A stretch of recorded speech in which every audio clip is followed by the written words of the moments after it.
Alright, it's a little late, but we are live. Okay. Hey.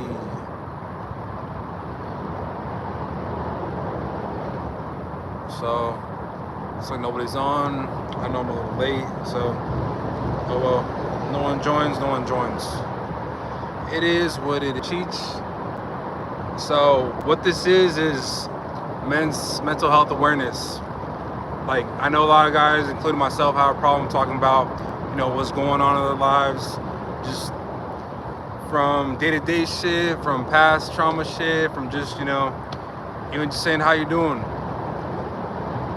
It's just, so kind of the whole point of this is I'm going to talk about me, what's going on, because I don't let anyone in, right? Like, I don't put on a fake face or anything like that, but I smile at everybody. I like to make people laugh because I believe in, instead of crying, laughing's a better thing. So anyways, that's the whole point of this, is just hopefully I get people to, especially men, right? Hopefully I get men to open up, if not to me, just to somebody else, just to give them that, hey, if this guy could do it, and he's got, fucked up past and, trauma and all that, if he can do it, maybe I can do it. So shit, where do I even start, bro? Time's been tough lately. Time's been really tough. I know it looks like I'm doing well, right? Got the shades, got the, this, but that don't mean nothing really. That don't mean shit. It's just, I've had a hard last couple years. I've been out of prison for about 2 years now, and that's a big deal to a lot of people, right? A big deal to girls sometimes when I go on a date. I've actually been told by a couple girls like, hey, I didn't know you were a bad guy after a couple dates. And, it's kind of crazy. My reaction is like, okay, did you think I was bad up until this point? No. Okay, so then why would my past make you think that I'm a bad guy if the way I'm treating you now represents and shows something else, right? So I don't even know where to start. Where should I start? Hey, I'm doing well, bro. Thank you. Let's see. I'll see myself out though, since this is a stream for men. Hey, no, you don't have to leave. It's just, if anything, it's good for you to stay that way. If you got a man in your life, because we all got, if you don't have a boyfriend, I'm sure you have a dad, I'm sure you have a cousin, brother, uncle. We all have men in our lives, and to a certain degree, all men are the same. We don't want to seem weak, right? And showing your emotions to a lot is a sign of weakness. Not because of what it means, but because of the way others will interpret it and think about what you have going on in your mind, right? So, for example, I opened up to this one girl that, we've been talking since I'm 28, we've been talking since I was like 18, right? And we were wanting to take it a little further. And I told her about how I got, certain trust issues, mommy issues, shit like that. She left when I was young. I'll get to that in a bit. Anyways, that slowly started bleeding into the relationship, right? She would say, hey, well, she would almost use it against me. And I think that's a big factor in why guys don't want to open up, because not because of what you think about them. I mean, that might be a little bit about it, but, more so as having their feelings used against them later on in an argument, in any type of little disagreement. Hey, what's up, Reza? Thanks for joining. Let's see, Kendrick or Drake? Damn, bro, Drake. So I had to do it, yeah. Hey, number one Swifty, what's up? What's up, you guys? Thanks for joining.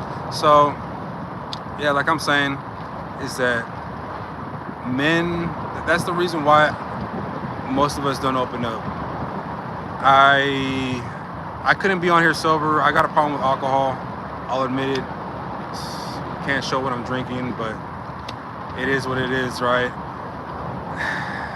At least I can control when I drink, right? I love alcohol. What can I say? Anyways, I had a problem about 3 weeks ago where I got too drunk at my brother's house, blacked out drunk, right?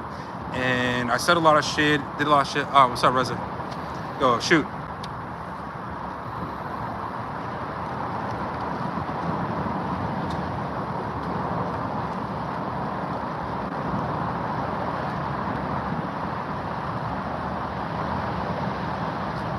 All right. What's your question, Reza?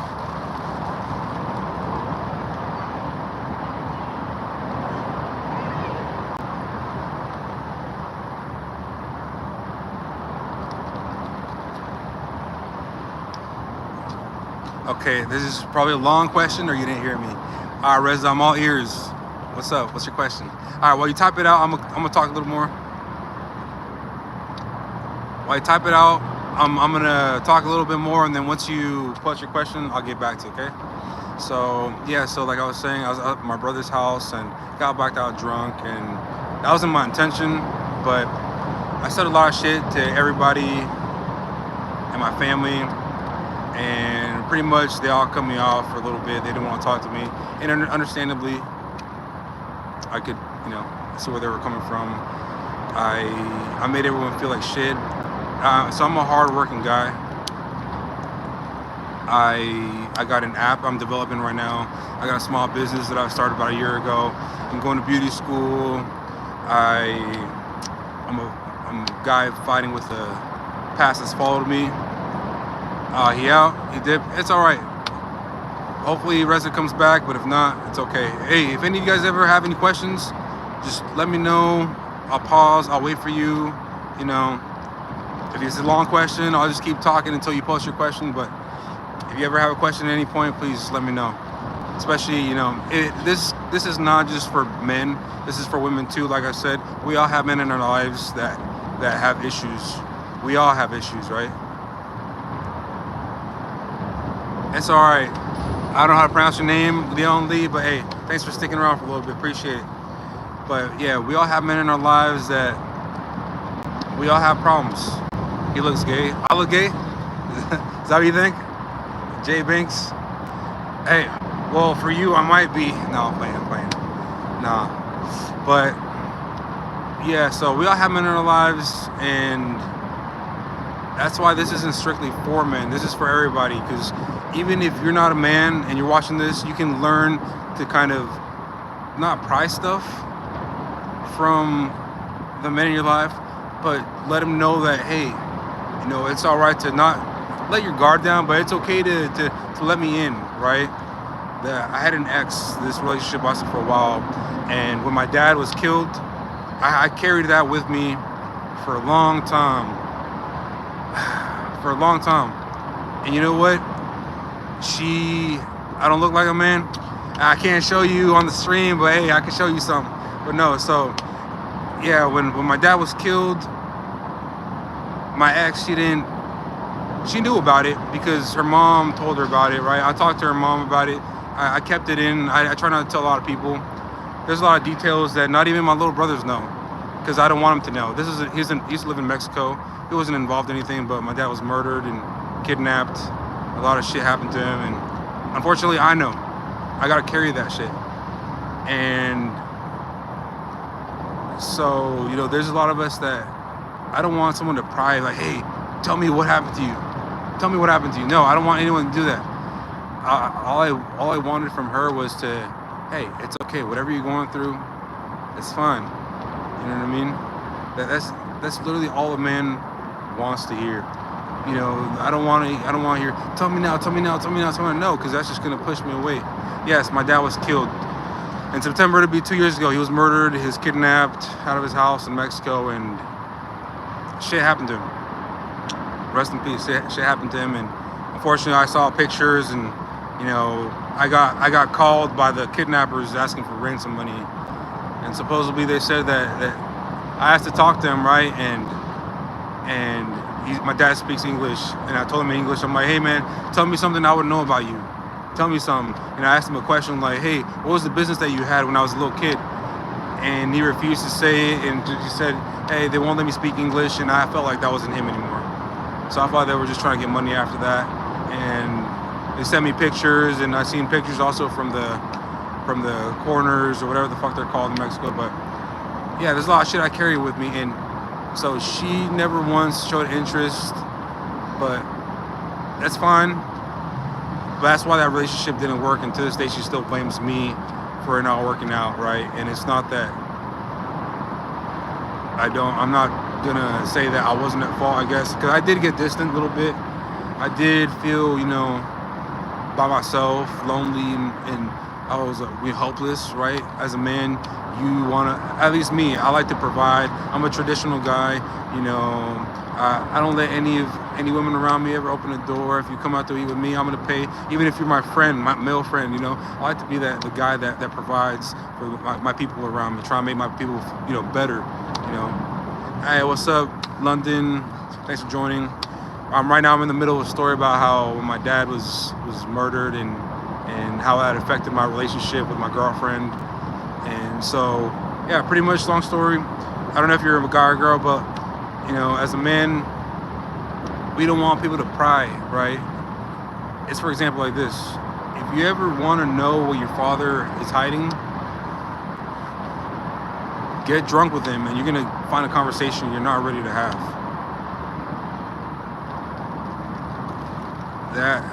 That's the reason kind of why I'm kind of drinking a little bit. I couldn't be on this sober and talk about myself and make myself feel vulnerable. But I don't know, do any of y'all have any questions about anything? If you do, just type them up or say, hey, I have a question. You're saving your mom? Hey, good for you, bro. Good for you. Taking care of your family, that's the biggest thing, you know what I mean? That's the most honorable and respectable thing is, as a man. Where am I? I'm in Portland, Oregon. Yeah, bro, the city of Portland right there. But no, Portland, Oregon right here. I love Cali, but right now I'm in Portland. Maybe soon I'll travel. But THJ, bro, that's the biggest thing we want is that in life, at least for me, I want to see my family prosper through me, through my hard work. And so at times I might seem selfish in my relationships because I don't give time to the girls that I'm dating, right? Because like I said, I'm developing an app. I got a small business moving company that I started. I work in sales also. I'm going to beauty school to get my barber license. Hey, thank you, bro. Much love to you too. Okay, my bad. I thought it wasn't real. Nah, bro. But yeah, so I want my family to be able to succeed through me. And by that, I mean, that's why I'm up late nights. Look, I wear glasses all the time. Look at these. I don't sleep, bro. I don't sleep. You know why? Because bills don't sleep. My stress doesn't sleep. So why should I? I don't take a rest. Lucky for my mom hide. My dad can't find her. Was your dad a bad person to you guys? You can answer that right now. But yeah, so that's the biggest thing. I carry the whole weight from my family on their shoulders, on my shoulders, I guess. Like, I don't ever ask for help because you know what I earned for being who I am? Although I might not be perfect, I'm really flawed. But what I earned from my family is that if there's ever a problem in my family, I'm the guy they come talk to. If they need advice on something, I'm the guy they come talk to. If, hey, yo, I need help at 2 a.m, who's the guy they call? They call me. And some people might see it as a burden, but I see it as almost like a badge of honor. Like, hey, I'm the man that can help them. You know what I mean? I'm that guy. I'm that guy for them at least. And not that I want. If you're not that person for your family, that's okay. That's okay. I have little brothers too. Sorry, you have to go out. All right. Hey, Leon Lee, thank you for sticking around, bro. I appreciate it. Much love. Watch some of my videos. I do comedy and haircuts and all that, but I might do another one of these. We'll see. Love you, bro. Take care. Take care of your mom, okay? And so Men's Mental Health Awareness Month, I didn't know about it till now. 28 years, I'm 28 years old. And I made a joke about it on the beginning of one of the videos that you guys probably saw, that no one gives a fuck. And to an extent, it was true. It really was true. Because, for example, I'll give you guys this small interaction I had with a guy earlier. So, hey, how you doing, bro? Good. You? Good. That's it.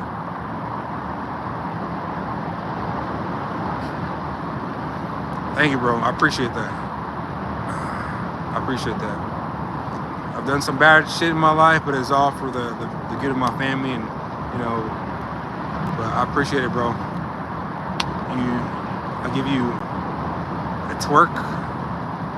Leon, you're a good guy, man. Take care of your mom. Keep persevering, whatever situation you're in. Just know that you can get out of it. Only you're responsible for your success, pretty much, and your failures. The day you understand that everything that happens to you pretty much is your responsibility, that's the day that your life, you kind of get a new life, you know what I mean? One thing I learned in prison was that whatever is for the family, bro. Exactly, bro. Exactly. One thing I learned in prison was that the only thing that you can control in this life, that you absolutely have control in this life, is your thoughts, attitudes, and beliefs towards anything. Exactly. Family matters the most. When I was in prison, I had a lot of acquaintances, friends. You know, I used to deal drugs on a big level. All my associates, all the people that ran for me, all the people that bought from me, all my friends, so-called, all the business owners that I knew that bought from me. You know what happened to them?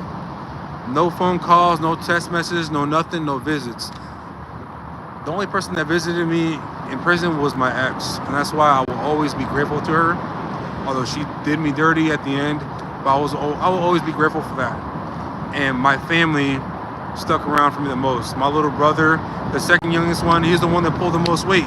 The one that I didn't expect pulled the most weight. What did I go to prison for?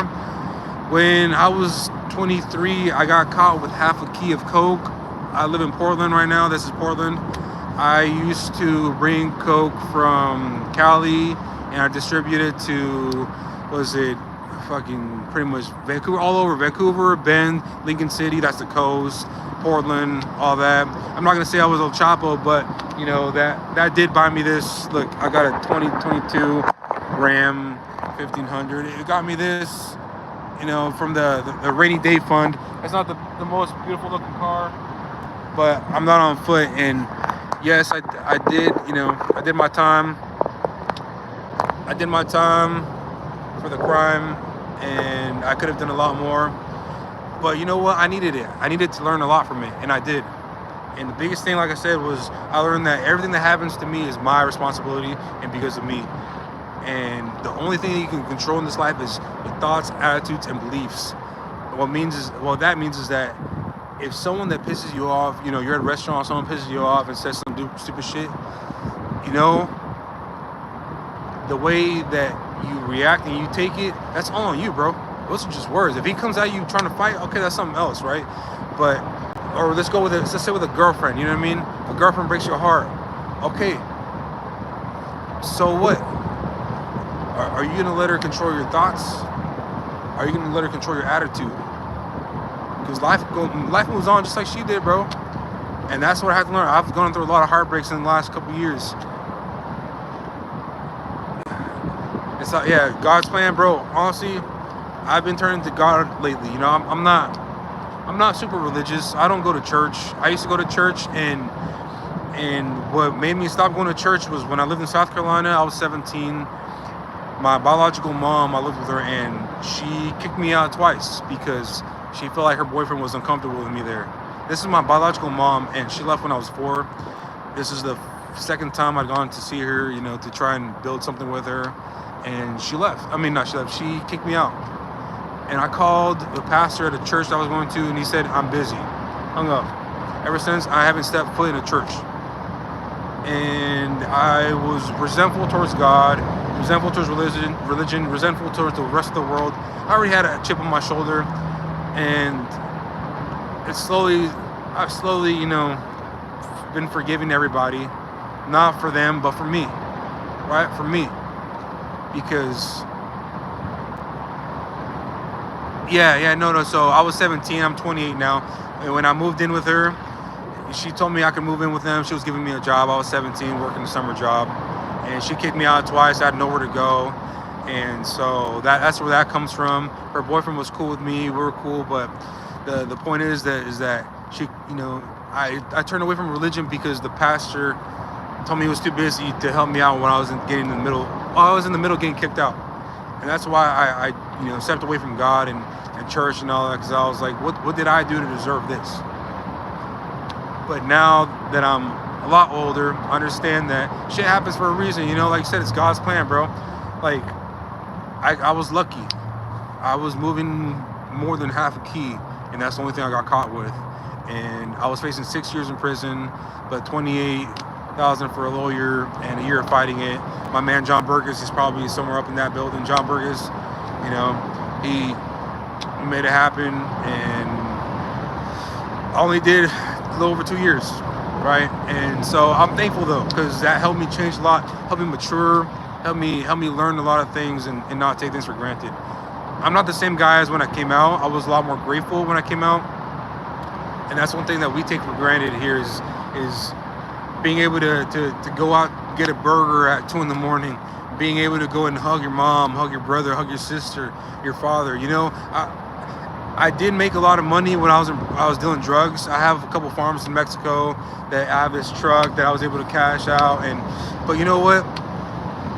I would return all that if I could. You know why? Because as soon as I was out July 5th of 2022, right? 2022, yeah. July 5th of 2022. And that same September, my dad was murdered. I didn't even get a chance to see him.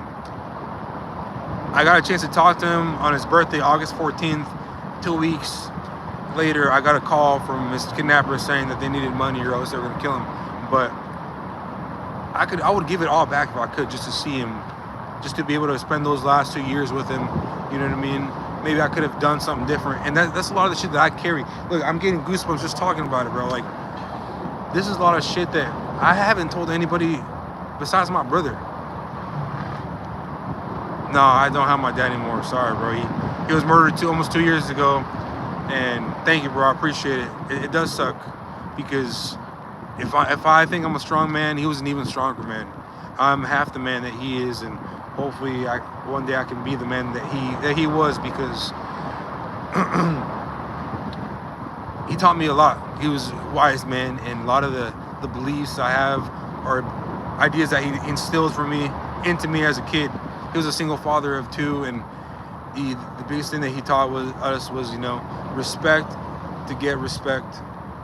Do what you gotta do so you can do what you want to do, and just how to carry yourself as a man, a respectful man, a man that is worth having honor. You know, your word is your bond. That's the biggest thing too. I've never fucked anyone over in my life.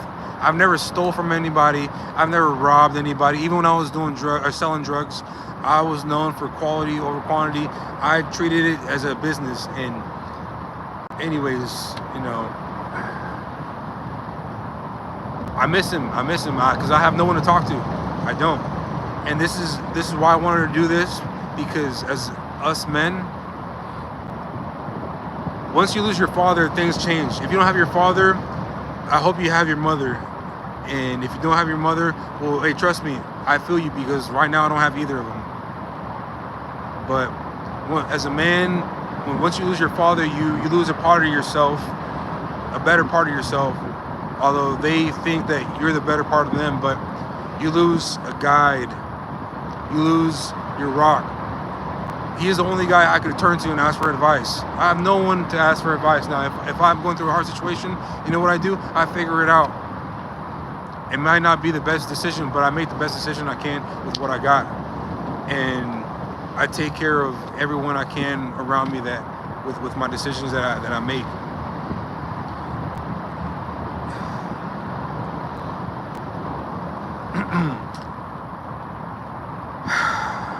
Maybe it's God.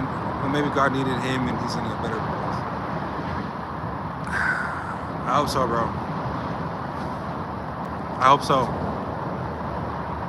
And there's stuff like this that people won't talk to. I'm sure you have your own problems, Bartley. You know, if you have any problems, bro, you can. Amen, Aaron. Amen.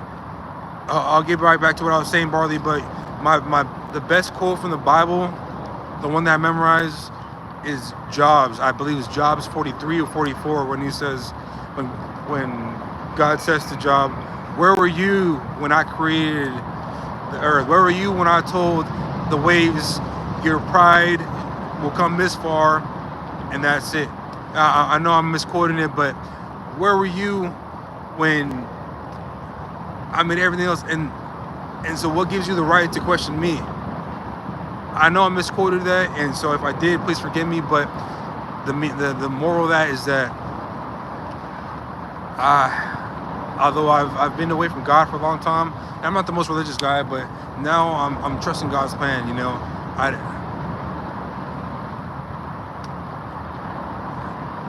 just everything, like you said, bro. All things I can do is through Christ who strengthens me, right? And if you guys have something that you're going through that you want to get off your chest and want to talk about, please let me know right here. You can say something, say, hey, I got a question, or hey, I got something to say, and I'll keep talking. And then once I see you post it, I'll come to you. But please, this is an open, safe space. I'm trying to open myself to you guys. That way, you guys feel comfortable enough to do it with me, and hopefully, that relieves some of your burdens that you guys are carrying, and helps you be able to do the same thing with your loved ones. Because I apologized to my little brother the other day for saying a lot of hurtful shit that I did, and he was the one that helped me out the most when I was in prison. And what sucks is that I don't even remember it. You know why? Because I have an alcohol problem. I do.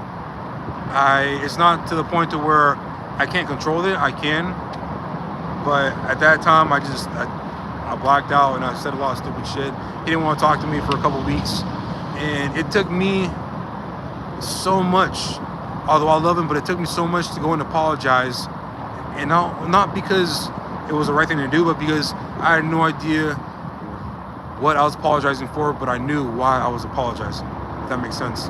I didn't know what I did or what I said, but my why was because I said and did hurtful things to him. I disrespected him, but something told me not to. Maybe you got something told you not to. What are you talking about, Barley? But so going back to that, he seemed very hurt, and I wanted to cry, bro. I wanted to cry. It took me everything in my heart not to cry, and I felt like I needed to be strong as his older brother, be the first one to see. Well, maybe God needed him, and he's in a better place now. But something told me not to.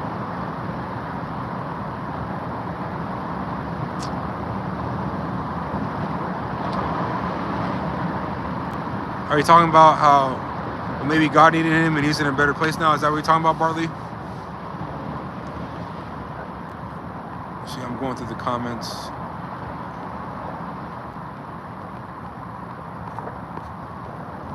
The one after Aaron's. Okay.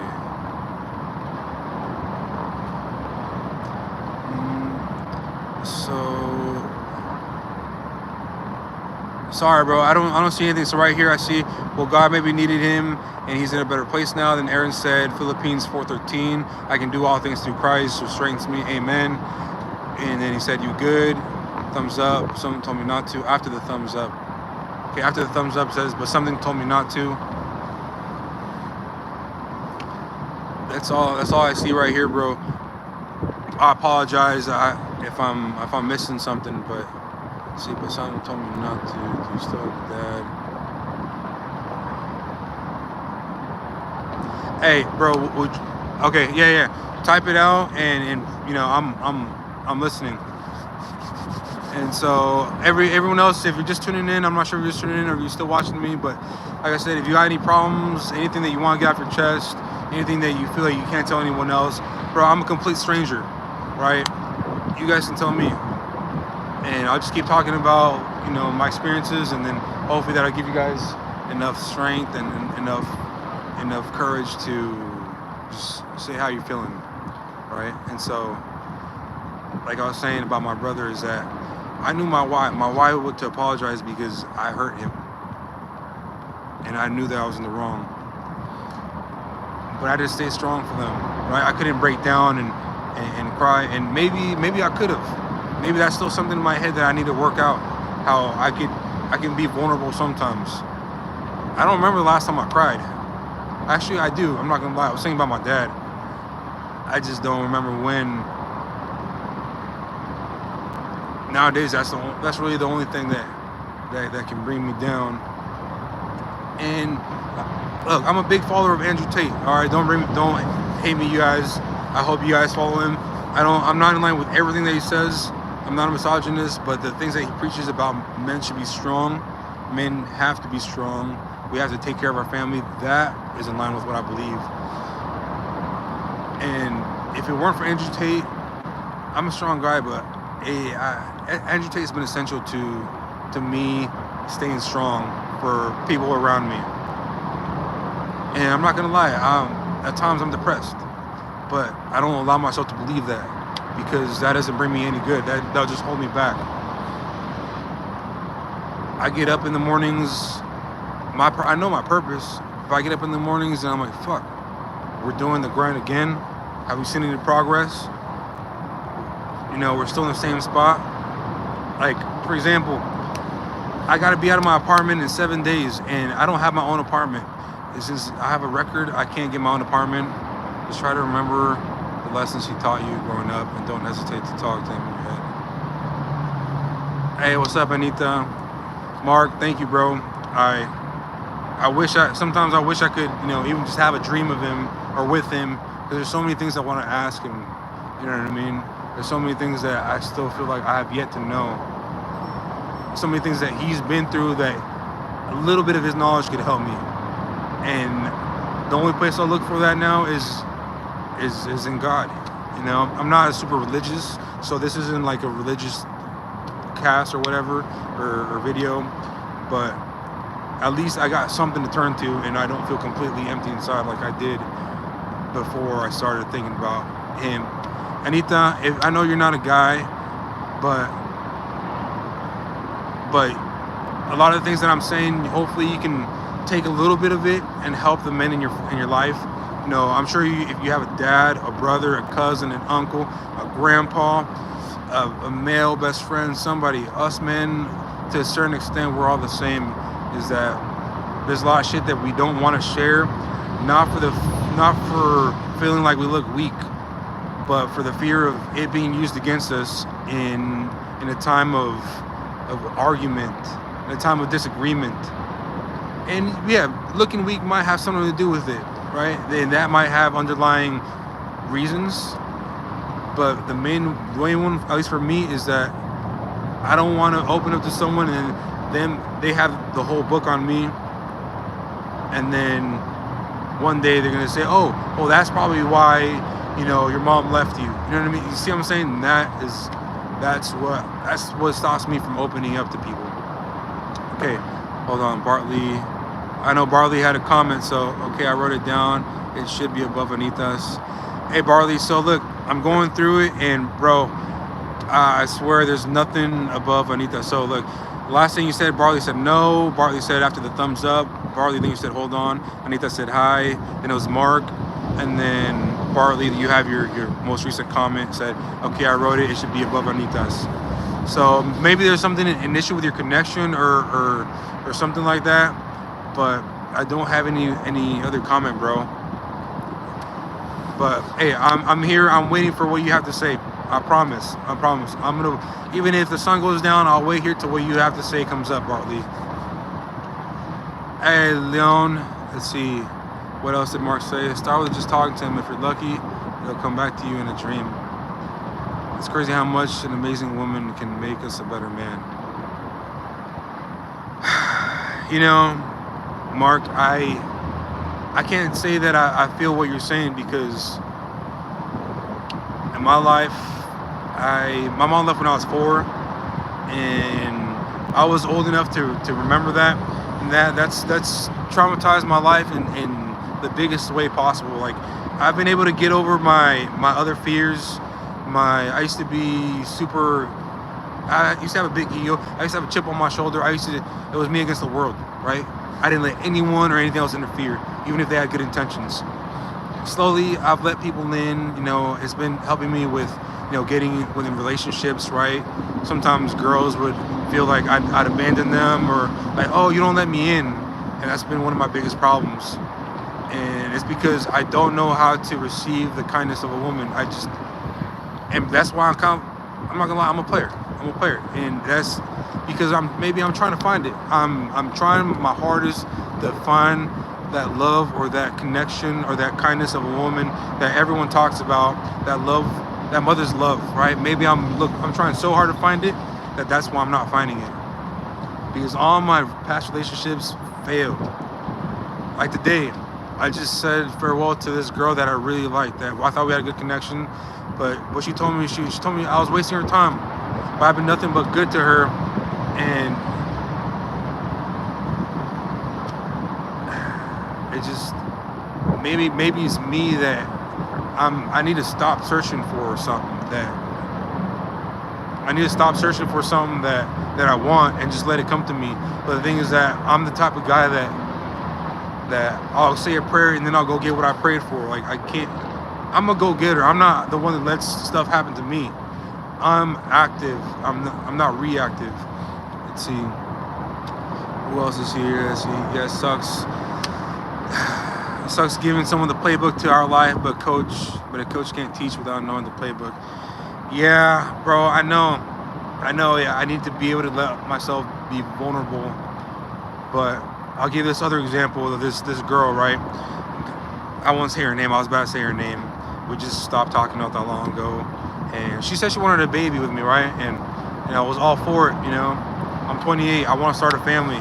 That's maybe why I'm searching so desperately for something and find something, because I feel like I'm getting old and time is going away. Although I'm building my empire right now, but anyways, so I told her about my life, my mom leaving, how I have trust issues, and she, in a nutshell, she's like, oh, maybe that's why everyone leaves. That's why your mom left. And bro, and that's why I said this earlier, because that's the first thing I thought of. And that shit just fucking, there aren't many things that can get to me, but that, because for the longest time, although my dad told me not to think that it was my fault or our fault for her leaving, but my biological mom left my brother and I at a train station, and she was about to get on a train. She was so close to getting on, but my dad's intuition told him someone was off. He met her at the train and somehow, got us home. But she was about to leave us there. And my little brother doesn't remember this, and so that's why he doesn't have as many problems as I do. That's why I envy him in a lot of ways, because his relationships, I see, they last 3-4 years. He finds it easy to sleep at night. He finds it easy to just not have a care in the world. When he clocks off at work, he can relax and all that. But you know what? I can't. I carry every single thing around me. I overthink, and one thing that's helped me to stop overthinking is that your thoughts, attitudes, and beliefs, not what happens outside of you, controls your emotions, actions, and behaviors. Let's see. The same age my mom left. I'm 41, and I'm just getting to know her as a trip. I to forgive her ass and know it to grow. The grass is greener.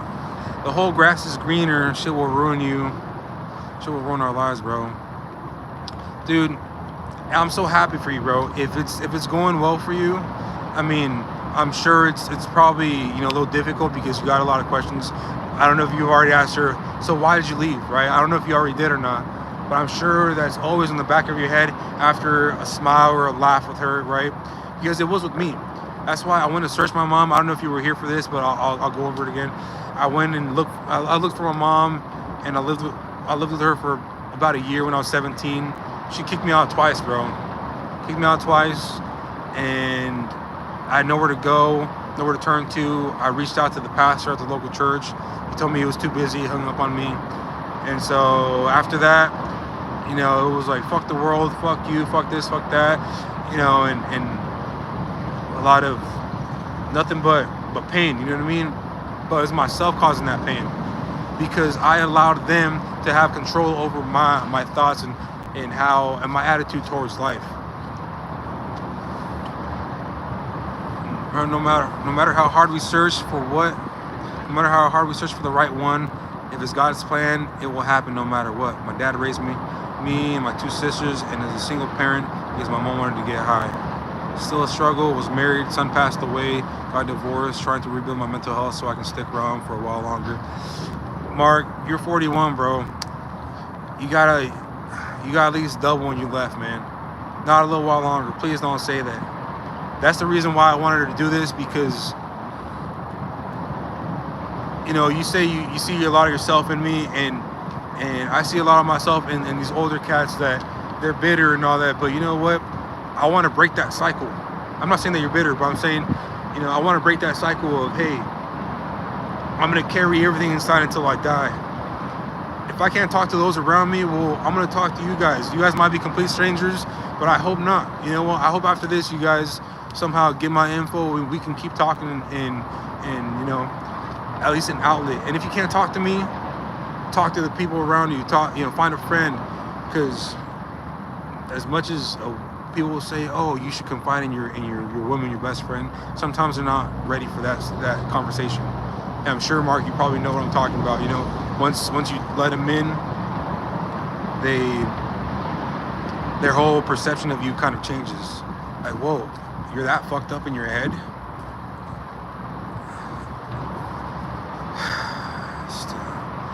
Okay, so finally, Barley, we got your question, man.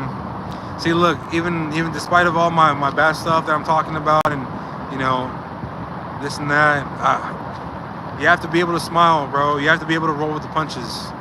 As much as, you know, it hurts. But one thing that I like to remember, this is why Rocky is my favorite movie, because I apply that quote to everything. You know, it's not about how hard you can get hit. It's about how hard you can get hit and get back up. Right? Life has hit me with almost everything. Took my family, my parents away. Hopefully not my family. I pray to God that He doesn't take my little brothers from me, because that's what's kept me on track to work so hard. That's my why. That's my why for getting up at 6 in the morning every day, going to sleep at 2 a.m. every day, because I'm working to build so that they can be okay, so that my future family doesn't have to go through anything that I went through. Let's see. So Barley finally said, let's see. Barley, so my dad used to abuse me all the time, hit me and threw me against the walls, and I got a 12 gauge shotgun and about ended his life. But it didn't go off, meaning it didn't shoot. He's lucky. Bro, I'm gonna tell you this, I'm gonna be straight up with you. I think you're the lucky one. I think you're the lucky one that didn't go off. And earlier you said God's plan, well, this ties right into it. It was God's plan for it not to go off, because you know why? If it had gone off, bro, you would have to live every single day with that image, with knowing that you caused that, and not only the repercussions, you know, probably being in you know, prison for the rest of your life, not only, you know, being away from everybody. No, forget that. That's the least of it. You'd have to live with. You'd probably see his face right up until the point of, you know, where I'm sure you remember when it didn't go off. I'm sure you remember his face. I'm sure you remember that moment as if it were yesterday. Well, imagine if it had actually gone off, seeing everything else. Have you ever thought about that? I'm sure you have, bro. And I'm happy that didn't happen, because, like I said, I feel like you're the lucky one, bro. And in a way, I almost want to say there was like an opportunity for a second chance right there. I don't know. How old are you, Barley?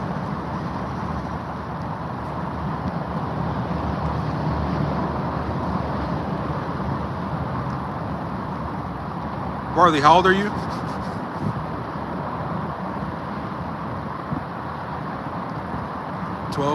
Oh, you're 12 right now?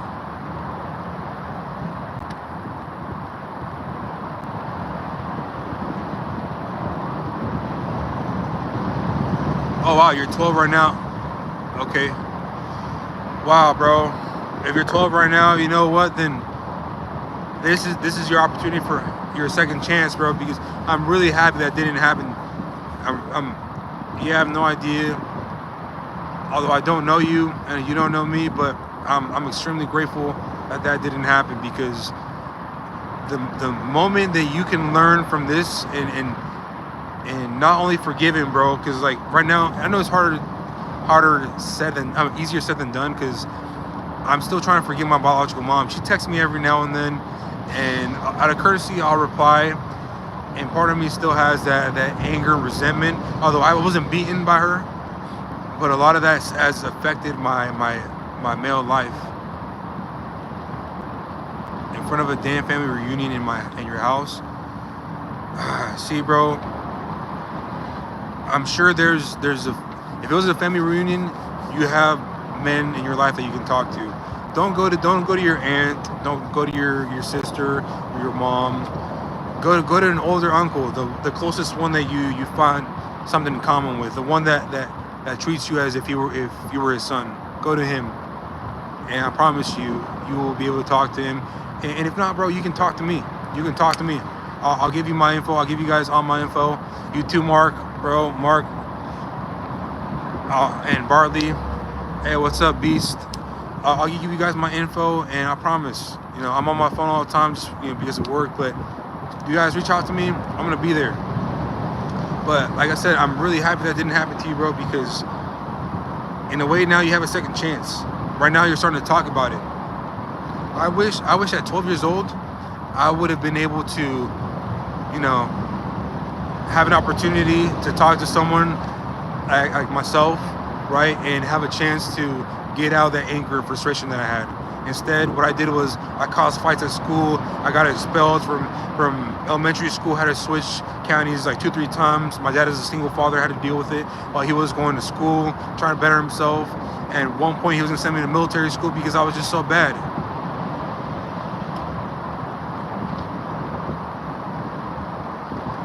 It was just so bad. And bro, I'm so happy that you could tell me this, because by opening up, like I said, you have the opportunity to a second chance. And by a second chance, I mean you don't have to carry this shit with you. You don't have to keep it bottled up inside. Those feelings that you got, like I said, I'm trying to forgive my biological mother, and I'm a grown ass man already. I'm happy that you're bringing this up as a kid, because you got your whole life ahead of you, bro. And I'm sure Mark, everyone else here, can say that that's a big ass step for you bringing that up. You know what I mean? That's a lot to deal with. I know. But like I said, it's God's plan that didn't go off. Because who knows where you would be. Instead, you're here talking to me. You're talking to me, man. I'm happy that you're here. From the bottom of my heart, I'm happy that you're here. I'm happy that you were able to share that with me. I don't know how many people you felt you could share that with, but I feel honored, bro. And know that it's not too late it's not too late to try and let it go. I'm practicing what I preach. I'm not just saying shit out of my ass too. I wish I could show you guys the messages from my mom. I love you and you're beautiful just the way you are. And that was my dad's dying wish, is for me to tell people that. Noah, thank you, bro. I appreciate that. That's kind of you, bro. I get a lot of hate for being the way I am. And that's for everybody, although the people around me, the people closest to me know that I'm willing to help anyone if they ask for it. I'm willing to help anybody. The reason why I'm doing this is shout out to Che. Thanks for being in here. Noah, I appreciate the sub. Thank you guys. You know what? I like you guys. I like all this reaction. I like all you guys being here. I'll try to do this more often, actually. You know what? Because as men, we need a community to where we can talk to each other. Because only to a certain point, most of our lives have been the same, right? We grew up playing, and then slowly life started getting harder. We probably lost somebody. We had that one or a few defining moments that changed us. And now we're at a point where no one really gives a fuck, right? Nobody understands us. Nobody wants to understand us. And to a certain point, our lives are the same. Only we understand. I can't go to my female cousin and tell her how hard it is being a man, because she won't have any idea. She might have sympathy, but she won't understand where I'm coming from. No, Bartley, you were 10, bro. Man, hey, where are you from, Bartley? If you don't mind me asking, you can type that out while I talk some more. But yeah, so I get nothing but hate for being who I am. You know, anyone around me knows that I'm there to help anyone in need. Like, you know what? Check this out. I keep my tools I have, so my drills, my sockets right here in my car. If I have a jump starter, if I ever see anyone on the side of the road stuck, I help them out. It's not that I want them to pay me back. It's not that I want good karma, but it's because I believe that just a little act, a little something, if I can help somebody in a way that helps me, it's not me being selfish, just because I'm helping myself in a way to make myself a better person. But that's just who I am. I like to please. I like to please, and I like to help. I like to be that guy that, you know, if you're in need, you can turn to me. If you have a problem, I'm sure as hell I have a solution, and if not, best believe I'm gonna find one. You're from good old Tennessee. Hey, that's what I'm sipping on, some Tennessee whiskey, but you're too young to know that. I hope you're too young to know that. I hope you don't know that. Stay away from alcohol. What's up, Dr. Pepperoni? Thanks for tuning in. But yeah, you know, I'm that guy that likes to help, and the crazy thing is that although people call me selfish, an asshole, was it egotistical, I still get used a lot because I love to help. I love to help. And that hasn't made me bitter. And if you're the same way, that's okay, because you know what? At the end of the day, it's on them. They gotta live with knowing, hey, they took advantage of a good guy and they lost a good guy. Let's see, my dad used to drink the fun water, and that's what made him to be mean.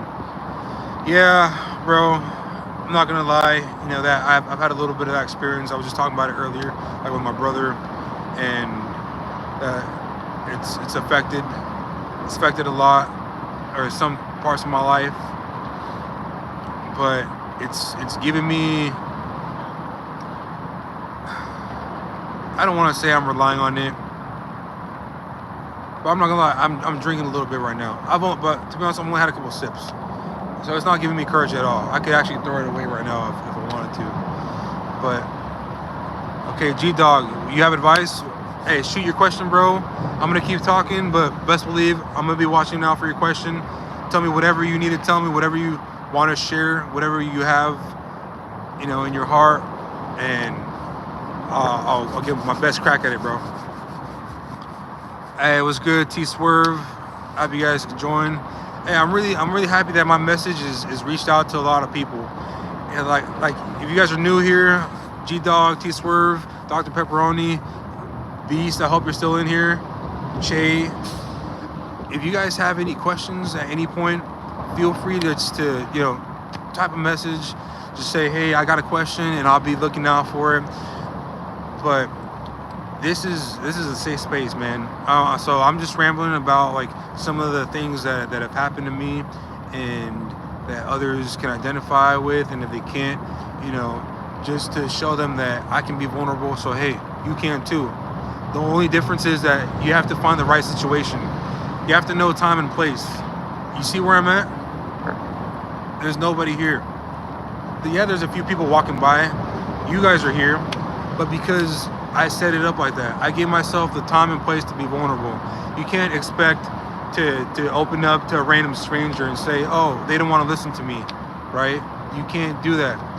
You have to find the perfect time, I guess, you know what I mean? The place.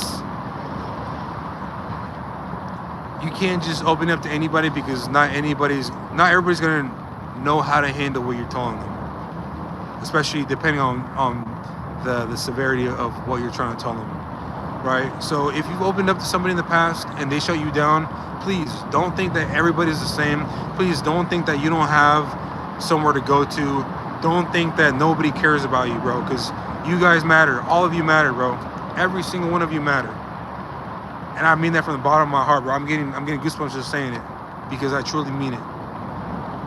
I feel like no one cares about me, but I know I'm loved. I know I'm loved by my little brothers, my dog, just someone that I put a smile on their face. Maybe they might care about me for a few seconds, but you know what? Regardless, you're not alone. You're not alone. Let's see. Barley, your life is just really messed up, though.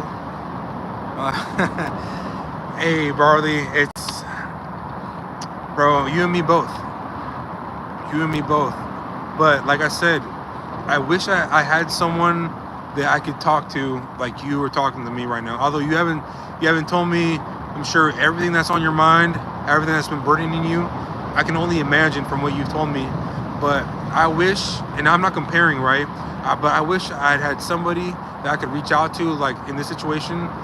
That way I could get a lot off my chest, and that would have avoided a lot of hardships in my life caused by myself, caused by my attitudes, caused by my resentment, caused by my chip on my shoulder.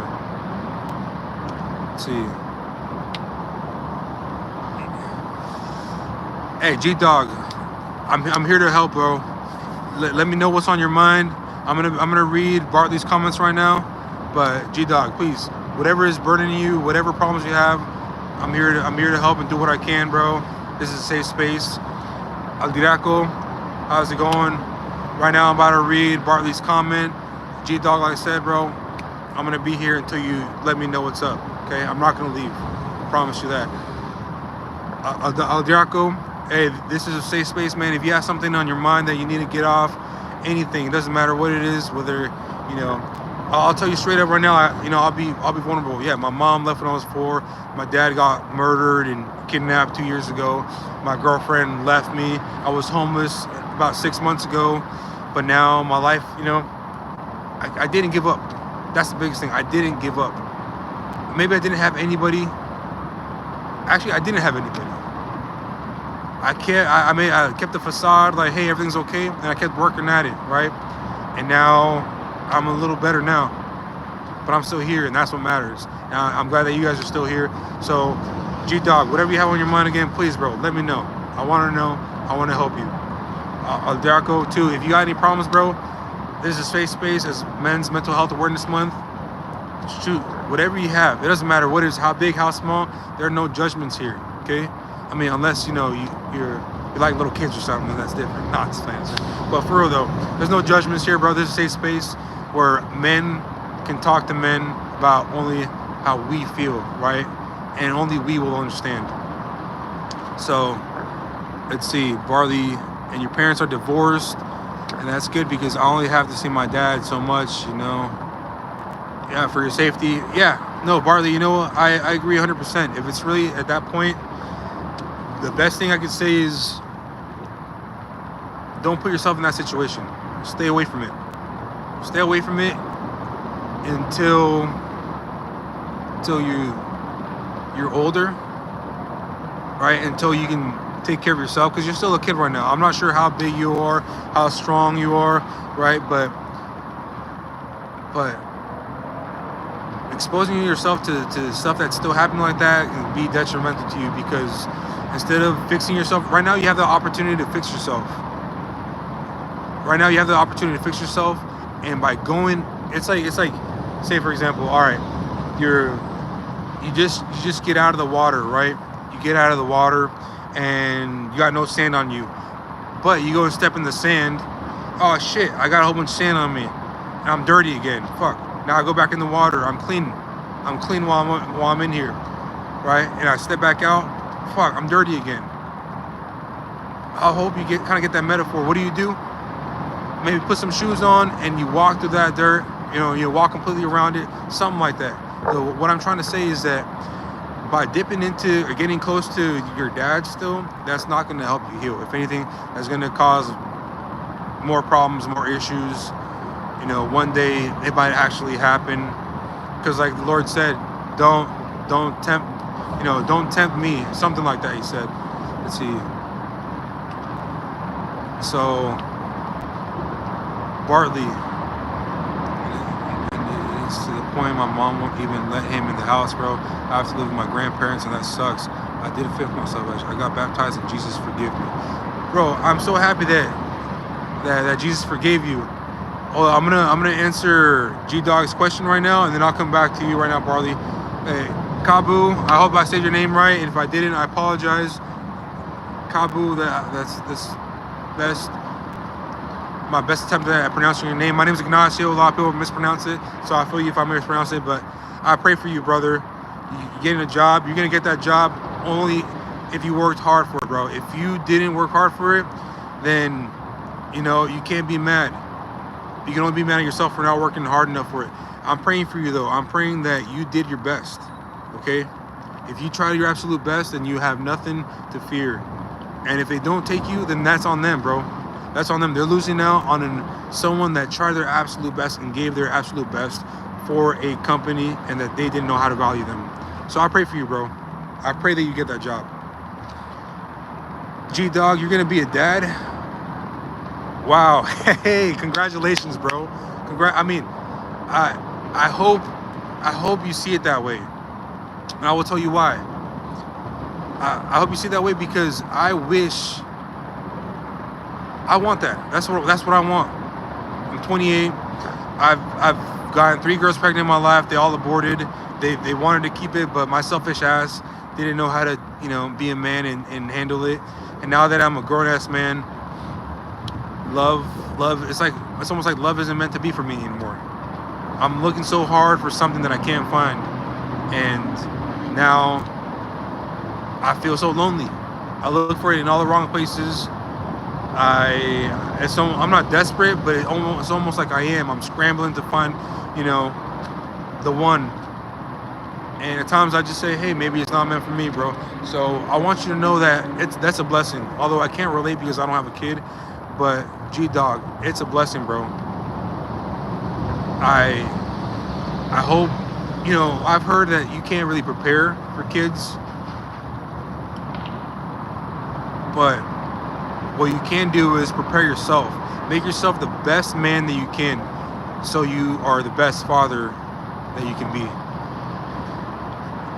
If you don't have a job, get your ass a job, bro. Get up at 6 in the morning and start looking for that. A job's not gonna find you. If you don't have a house, you know, start small. If you have to live in your car, do that to save up money for a place. If you don't know how you're gonna provide for your kid, I guarantee you, just the way you provide for yourself, you're gonna do the same thing, if not more. But the best thing the best advice I can give you for being a new dad is that make sure, and regardless, boy or girl, but make sure you're the man that you want your kids to look up to, right? Make sure, and if you do that, I promise you, everything else is gonna fall into place. Why? Because if you want your son to look up to a respectable, strong man, and you're that for them, well then, bro, if you're a strong man and you get respect wherever you go, there's little bit that you won't be able to do and handle, right? So that's the best advice I can give you, bro. Let's see. What Bartley? Anyone got any more questions? Who else is still here? It says there's only one person here. I hope you guys didn't all leave, and if you did, it's okay. I'll be here. I'll be here for another, let's see, once the sun goes down. Oh well, I'll be here. But Bartley, I hope you're still here, bro. If you're here, just give me another thumbs up. I'm gonna touch back to what you were saying about getting baptized and Jesus forgiving you. Hey, well, Barley, I appreciate you, bro. So it's cool that you got baptized. I got baptized, I think, at the same age that you did, maybe 10 years old. And I'm gonna tell you this, okay? And I don't want you to feel down. I don't want you to feel lost after I tell you this, but I'm gonna tell you this because this is gonna save you a lot of heartache and a lot of pain in the future. Religion And church is not a be-all and end-all. It's not. Believing in God, that's the best thing that you can do. You don't have to go to church to be in touch with God. All you have to do is, you know what? Right where you're standing, get down on 2 knees, bow your head, and just start talking to Him. That's the best way you can stay in touch with God. And because you know why? In church, you're gonna find a lot of fake people, and I'll tell you this from my experience, bro. I'm over twice your age, and hell yeah, I'm glad that you instead of combating it, you see that I'm somewhat I got some truth to it, because like that story, that everything that I'm saying is 100% facts. I'm not lying about anything that I say. When my mom kicked me out that first time, I called the pastor of the church that I was going to, and he told me he was too busy to help me. I called a couple of churchgoers. They said they were too busy to help me. I was lucky enough to find someone named Rodney. I think he's passed away now, but he was nice enough to allow me into his home. Some old guy, right? How did I meet Rodney? I met Rodney, I think it was a YMCA. So he was an engineer for the Army, and he wrote a book too. What was it called? Something like that. He wrote a book. But anyways, I was 17, and that book spoke to me a little bit. I talked to him. If the pastor and Walmart say they are too busy, we have a big ass problem. Yeah, true, bro. 100%. Yeah, and that's why I say that religion is not a be-all, end-all, because they're gonna let you down. They're people and human just as we are, with their imperfections, just like we have them. So, do I blame that pastor? At first, I did. I had a lot of hate and resentment towards him, and that's why I didn't step foot in a church since. I haven't stepped foot in a church since I was 17, and maybe I still have some resentment towards church, but it's not really resentment. Actually, it's more so as I know now. I'm wise enough to know that if I need to reach God, I know that He's always there to listen. I just have to, be humble enough, bow my head, and talk to Him. And like I said, I'm not the most religious guy. This isn't what this is all about.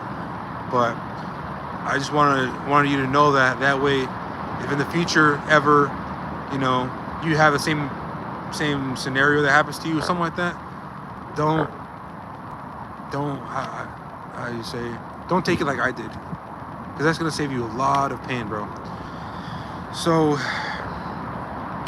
with the situation with your dad and your mom, the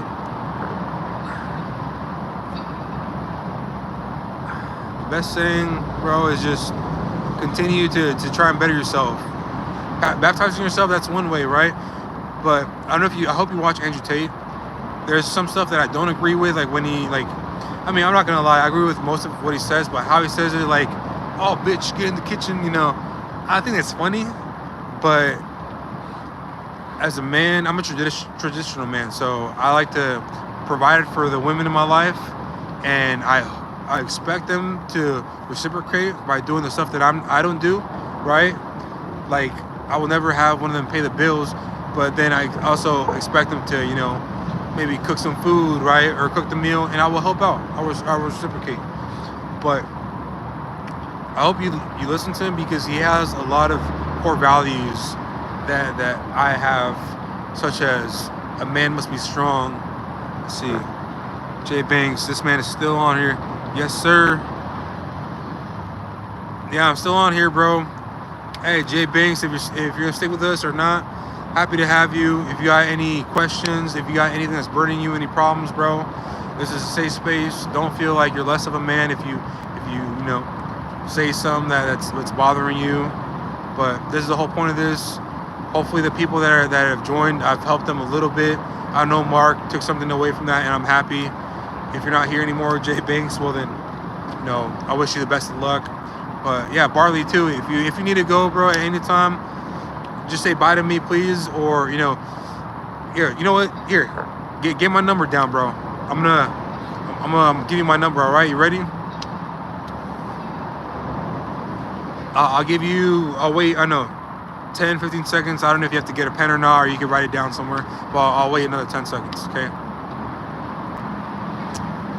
Hey, we got 3 other people here. All right, Barley. Hey, ready? Take my number down, bro. 971-406-8112.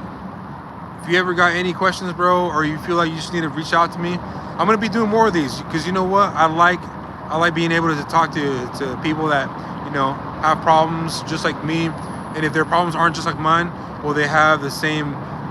They're in the same situation where they feel like they can't talk to anybody. So I'll stick around for more of these. I'll definitely be posting more, updates like, hey, I'm gonna do a live this and this date. But you got my number now, bro. You can always text me, call me, either one. I wish you the best of luck, Barley, okay? And please stay away from those shotguns, okay? 406-8112.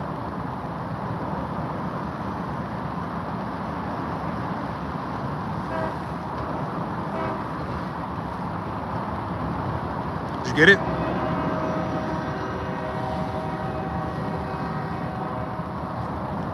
Again, last 4 is 8112.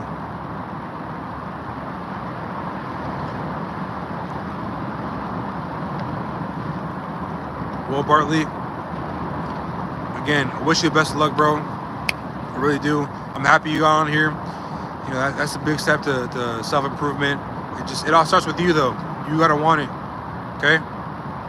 All right, Barley. Hey, I hope this isn't the last time I hear from you, okay? Keep your head up, bro. Stay strong. Keep trying to be a better man every day. Peace.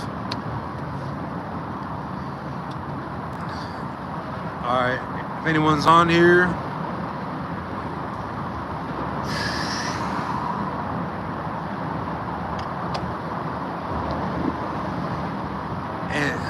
Is anyone still on here? Anybody? Just give me a thumbs up if you're still here. If not, I'll wait. I'll just talk a little more.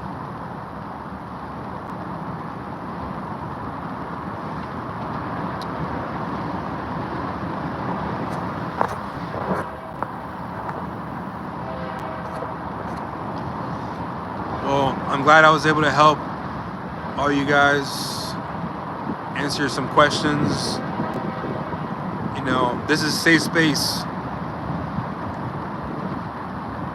Us men, we don't have many places we can open up to. And the thing about opening up is time and place. You can't expect to talk to a random stranger or talk to your girlfriend or your grandma about how being a man is incredibly hard, or there are challenges, right? About how no one cares about how we feel. Why? Because at the end of the day, they're women. Not saying that, they don't understand, but they won't understand things exactly like related to us. And by that, I mean, it's like if your girlfriend tells you, hey, babe, how do I deal with my period? What the fuck? I don't know. Google it, with tampons or a chocolate. But I wouldn't know, like, hey, if they ask me, how does a period feel? I have no idea. Why? Because I've never had one. And the same way goes to opening up. You have to know who you're opening up to, and it's all about time and place. So you can't blame someone for not listening because you open up to them. You open either up to the wrong person or at the wrong time. And that's one thing that really need to know and understand. Once you understand that, once you find that person that you can, tell them stuff, tell them your playbook pretty much, and know that they're not going to use it against you, then you can open up to that person. And more likely, if you're a man, it's going to be a man. Just like how women gossip between each other, same thing with men. Only if you talk to me about how you go home and you feel lonely, I'm going to understand what you're talking about. If you talk to me about how you feel like you're not enough, about how you got daily pressure of needing to be successful and wanting to take care of your family and being the best you can be, I'll understand. Oh, you back? All right, good to have you back. Well, what I was saying is that you can't blame people for not knowing how to receive what you're telling them. it all ties back into time and place. It's like Jay Banks, man, the sun is setting. Hello, I know. I came out here like around 8:30. I've been out here for about an hour and 10 minutes now. It's a beautiful sunset. Look, I'll give you guys a good view of it. Portland's a beautiful place, man, and so is this world. I don't have anyone in my life that's committed suicide. My cousin just got murdered about 3 weeks ago. She was found thrown in the road in Salem, about an hour from my house, and they arrested the suspect. You know, can't ever being in the system. You know, and everyone's innocent until proven guilty. But so I've never dealt with anyone committing suicide. But after my cousin, she was found dead. You know, this is the world's a beautiful place, bro. It's a beautiful place. You just can't blame the people. You can't blame. The only thing you can blame is your outlook towards life. Your outlook towards life, because the biggest thing I took away from prison was the only thing you can genuinely control are your thoughts, your actions, what you believe. What is it, Aldaco? Hey, what's up? Thanks for coming back. So like I'm saying, yeah, the only thing you can generally control in life is your thoughts, attitudes, and beliefs. That's why, yeah, am I sad that, you know, my cousin was just found murdered, dumped in the road three weeks ago? Yeah, it hurts. Because I grew up with her. Can I do something about it? No. Was I sad? Yeah, I was sad for a day or two. But after that, I can't be moping around. You know why? Because time waits for nobody. Neither does the world. It's dark out. Yeah, I know. It's a little dark out. But that's what I'm saying is that once you understand that you control, the only thing you can control your thoughts and no one else, that's when you have more power. That's when you start to develop the abilities to be able to roll with the punches, right? Because once you understand that, then you know, okay, this guy that flipped me off in traffic, now I'm gonna chase him down. You know what? All that brings to you is you're probably gonna get in an accident, probably gonna cause more problems for yourself. Bro, just let it go. Just let it go. Okay, you know, your job just let you go. They just fired you, and now you don't know what you're gonna do. You being depressed ain't gonna help.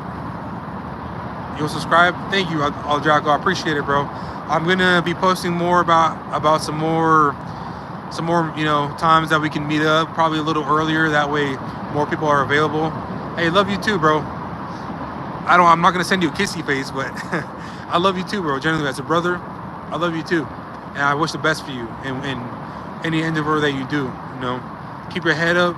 I don't know what you're going through. You didn't, you know, let me in, but that's okay. The beautiful thing about this is that we're not trying to pry. You know, this is a safe space for you to talk if you want to talk.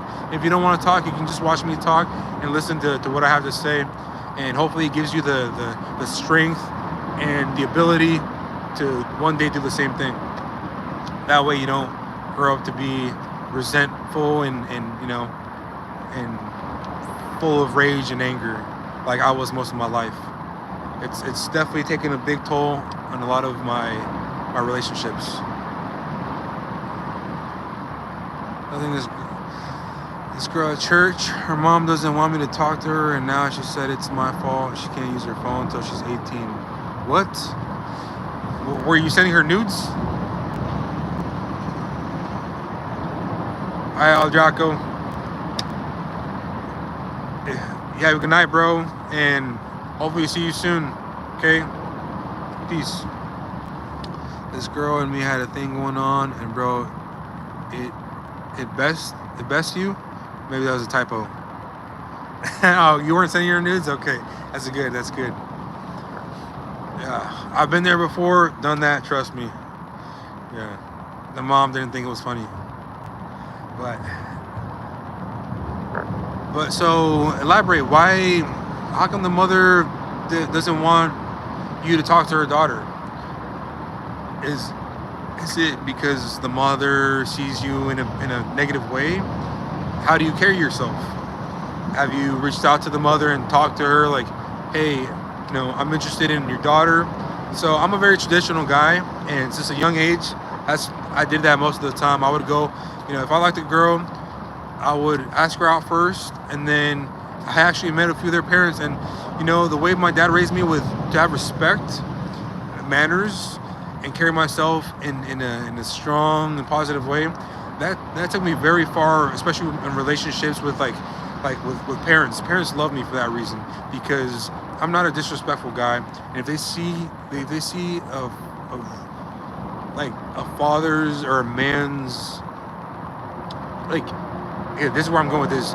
You can tell when someone hasn't, when a kid has grown up and they haven't had any leadership, leadership guidance, right?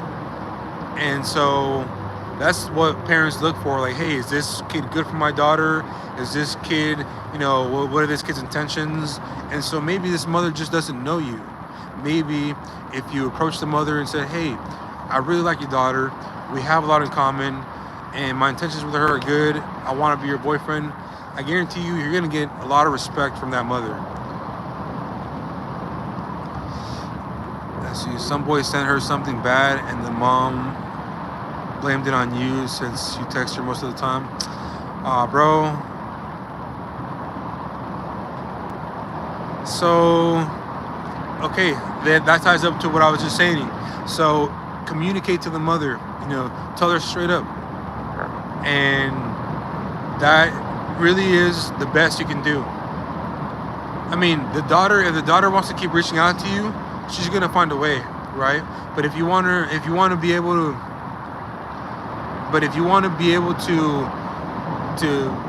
talk and have a relationship with her in peace, you're gonna have to go through the mother, bro. You're gonna have to talk to the mom and tell her straight up, hey, this wasn't me.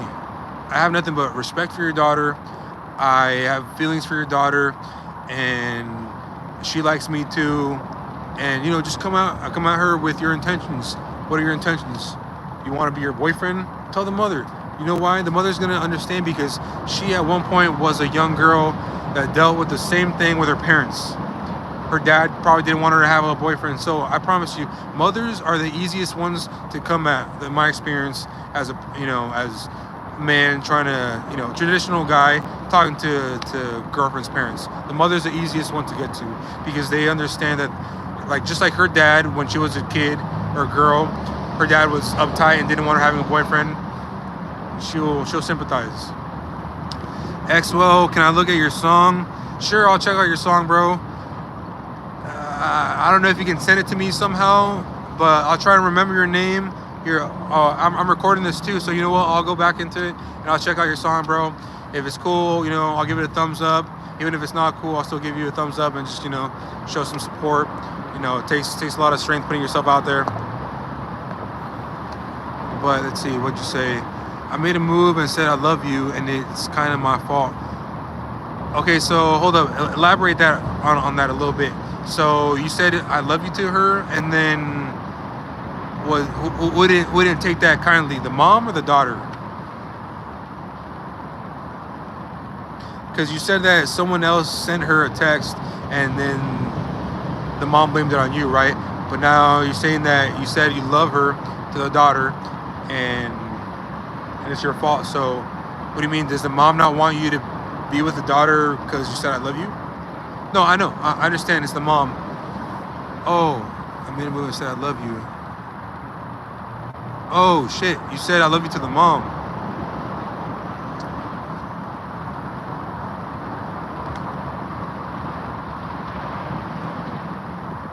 No, she don't. She don't understand. Okay. All right. Well, there's two things then you can do here. Okay. There's only two things that you can do, bro. Oh, to the daughter. All right. Okay. So. Okay. Yeah, I understand. So, how did the daughter take it when you said I love you? Yes, I understand. Sorry, bro. I apologize. I didn't understand how you were saying it, but I understand what you're saying now. So, how did the daughter take it when you said I love you?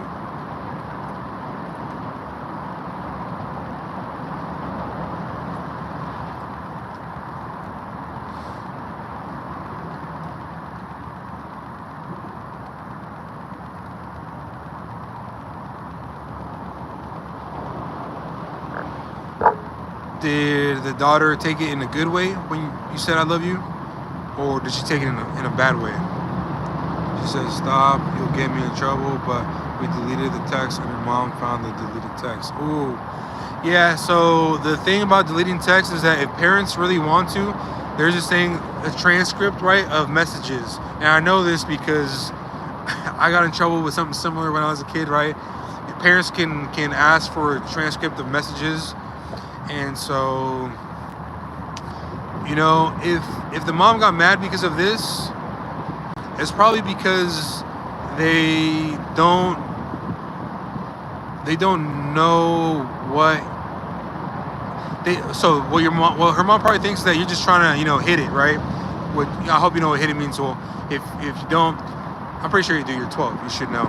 So the mom just thinks that you probably want to hit it and just use her daughter, and you know, just be another one trying to take your innocence, right? But if you've known her for 8 years, like a fortress, bro, her mom knows everything.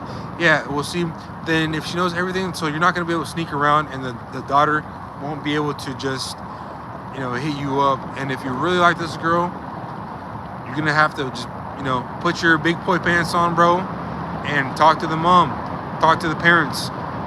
You know, you're already 12. You're probably almost 13, and you're getting to the age, you know, the dating age, right, where the parents also know that their daughters and kids are gonna date. So you're gonna have to tell her straight up, but hey, I like your daughter, and your daughter likes me, and it would mean a lot to us if you allowed us to see each other or talk to each other. I understand that you didn't like how I said I loved you to her, but we really care for each other. It would mean the world for us if you allowed us to see each other, because standing in the way of us, we don't want to do things behind your back. We would rather you know.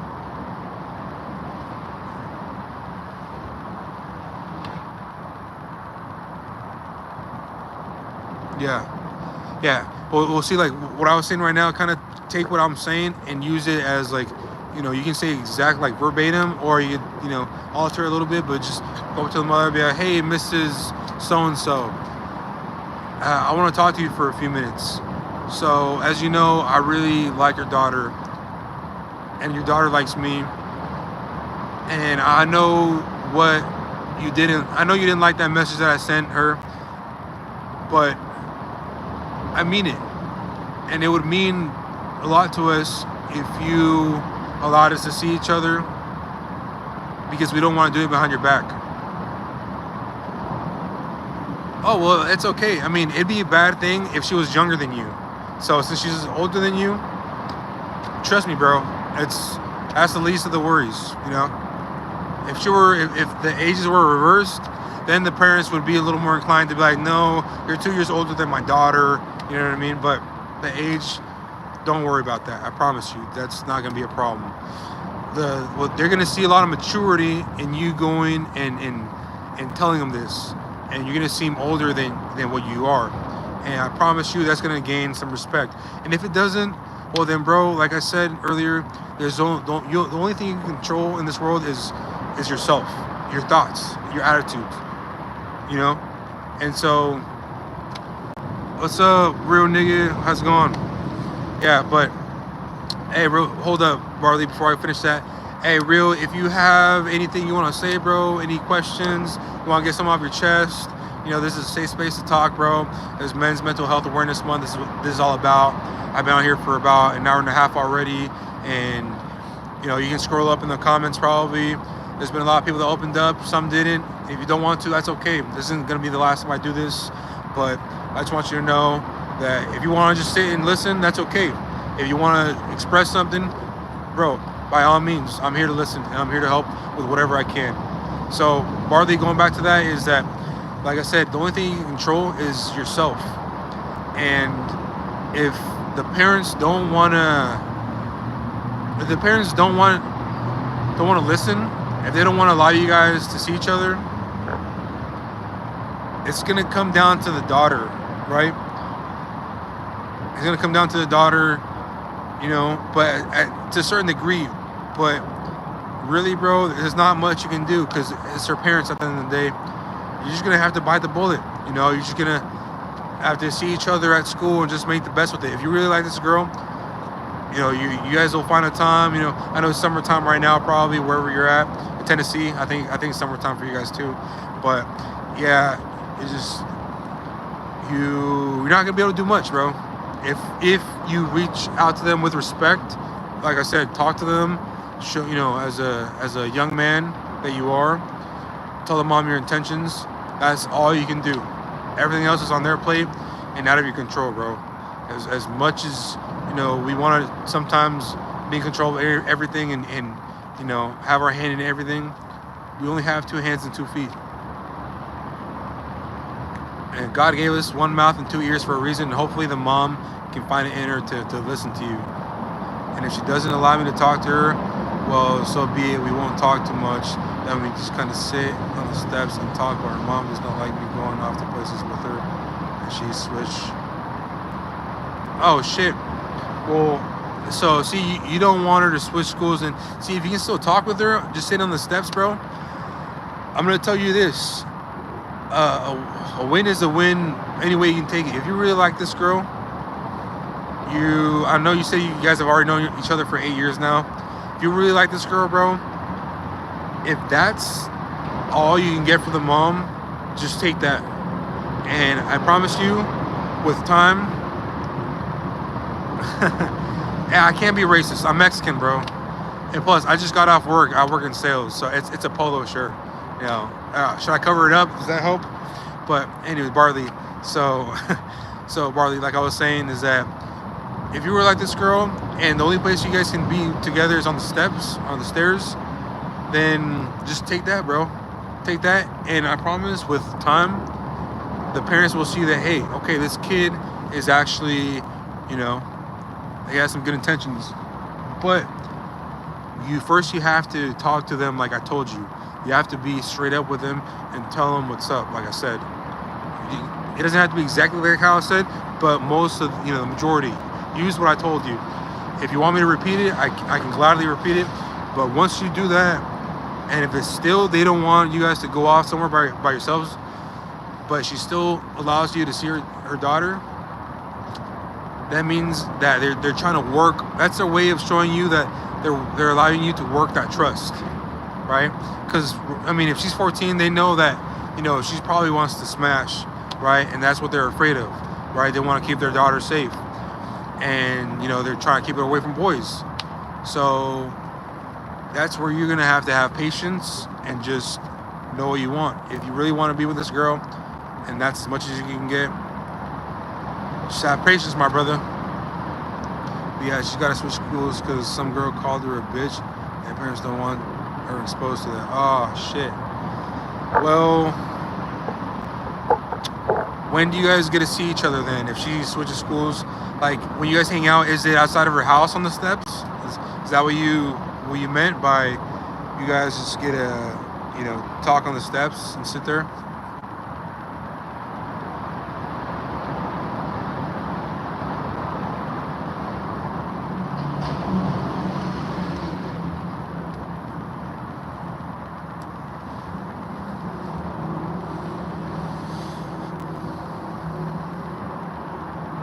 Every Sunday and Wednesday at church. Okay. Well, Bartley, then, yeah, pretty much like I said, if you guys can see each other at church, she switched schools, my brother, that's as much as you're gonna get right now. So it pretty much comes down to how much do you like this girl and what do you want? Do you really like this girl? Do you guys really like each other? If you guys do, then you're just gonna have to be patient, and 2 times a week is good. You know, one thing that you don't want to do in the beginning stages, I guess, like, you're young, right? So it might not exactly apply to you, but in the beginning stages of a relationship, my rule of thumb is to not see each other all the time, right? Because then that takes a lot away from the building of the value of the relationship, right? Because if you're together all the time, like, I'm gonna see you tomorrow anyways, you know what I mean? But instead, she has something to look forward to. Say on Sunday night or Sunday afternoon, whatever time you guys hang out, you guys are about to go, you give each other a hug. You know what she's gonna leave thinking? I can't wait to see him on Wednesday. That's exactly what she's gonna leave thinking.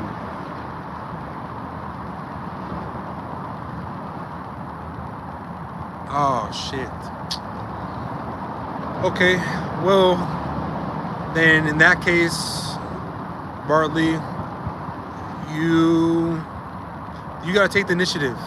You gotta take initiative. I know she's 14, and look, I'm gonna tell you this with my experience with girls, women, they never grow up. They will always have like the same mentality, and as to like they don't know what they want, and even when they know what they want, it's not actually what they want. It's so confusing.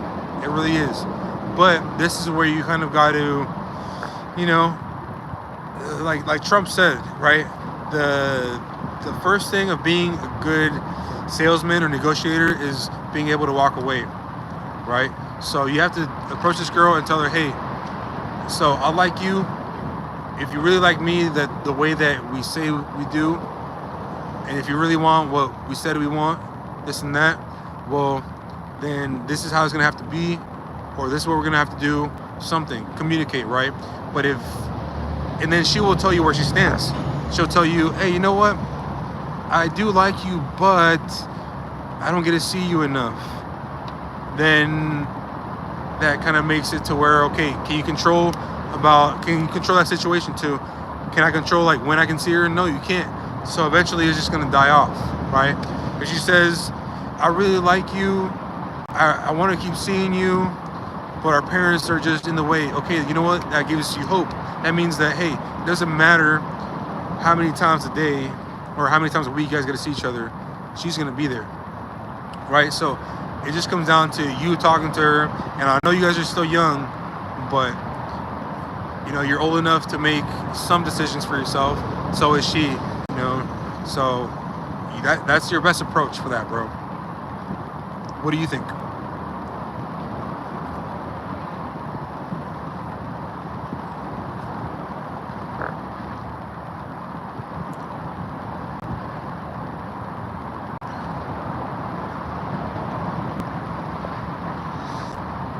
I see we got two people here.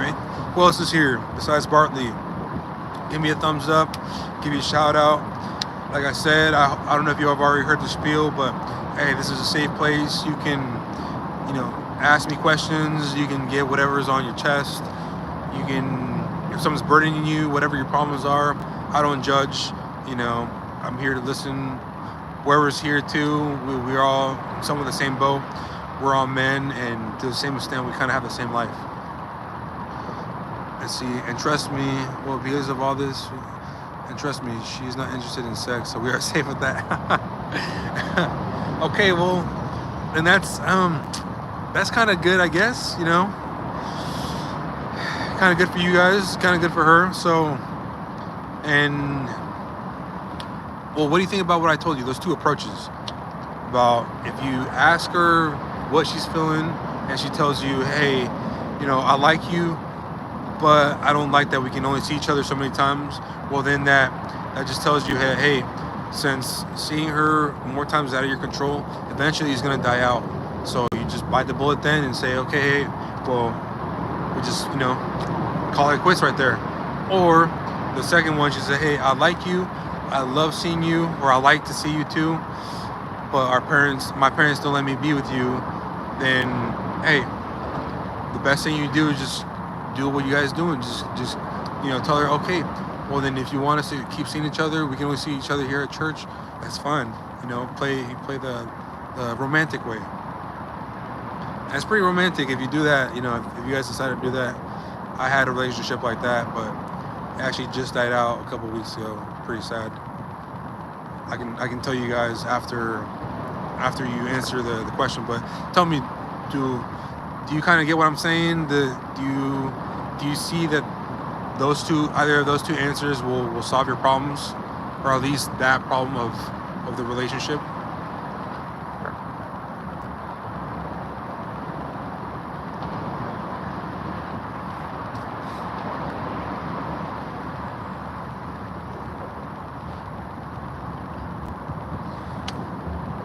Yes. Great, great. Is, let's see.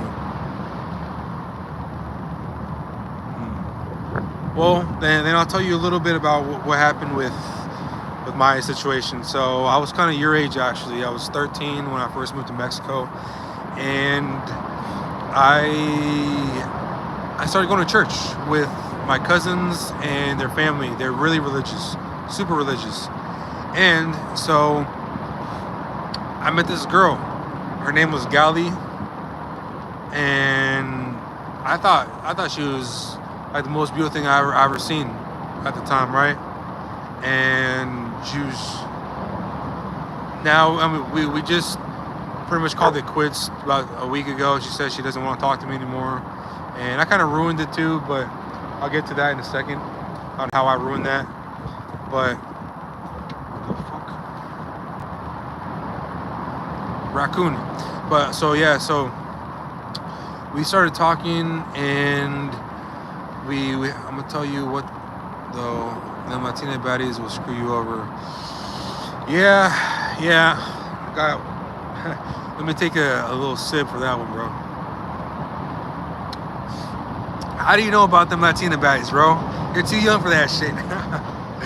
You guys got Latinas over there in Tennessee? My ex was Latina, and yeah, she screwed me over big time while I was in prison. But going back to the other story about being in Mexico, it was young love, you know. I was her first, and low-key she was kind of my first. Yeah, she was my first too, but she didn't know that. She thought I was experienced, you know. Your boy do his thing, you know what I mean? But yeah, so I was her first, and she ended up getting pregnant. And this was 4 years later, right? About 17, she ended up getting pregnant. We'd been, you know, seeing each other for about 4 years, and damn, shit, I might have to go to Tennessee then, partner. Yeehaw! No, I'm playing. No, but let's see. Oh, at the Mexican restaurants. Oh yeah, bro. They always have the fine. Was it? What are they called? The bitches at the counter. The hostess. Yeah, the hostess are always fine as fuck. But yeah, so we got her pregnant, and then I told her I wasn't ready. I was 17. I was still traveling a lot. I was moving back and forth to U.S. and Mexico. And my biggest fear in life, I'm gonna tell you right now. One of my biggest fears in life is not being enough. See what I'm saying?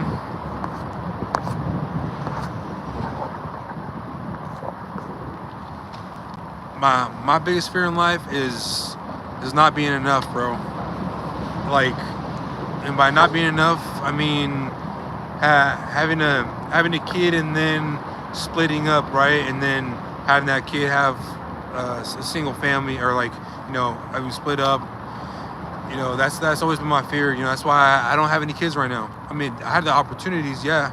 I got 3 girls pregnant in my life, and they all aborted because of me being afraid of not being a present father, right? And now that I'm older, I look back and I wish I had, you know, I could go back and turn time, because I'd have my oldest kid will now be 11, and it'd be a beautiful thing, right? But hindsight is 2020, and that's, you know, my fear of not being enough comes from my dad was a single father, and he did the best that he could with what he had. But as a kid from a single parent household, I don't blame my dad for anything, right? He did the best he could, but not having my mother present, bro, not having my mother present did me a lot of damage in my relationships, my friendships, the way I carry myself, the way I trust people. Just when someone tells me that you know, they care and they want to be around, I don't believe them. If a girl tells me that, especially, I don't believe them. I don't. And sometimes even after they show me, I still don't believe them. And low key, that's my way of making them prove themselves. But by that point, they end up leaving, and then that reassures that horrible behavior that I have, or horrible idea that no one's gonna care. But because I low key almost kind of pushed them away, where I pushed them to prove themselves, and since they didn't, that reassured my negative behavior. Does that make sense? So that's always been, that's one of my fears of not being enough. That's why I work so hard day and night. You know what I mean? Like thank the Lord. In prison, I came up with this app idea. It's gonna be the next biggest thing, and it'll be out.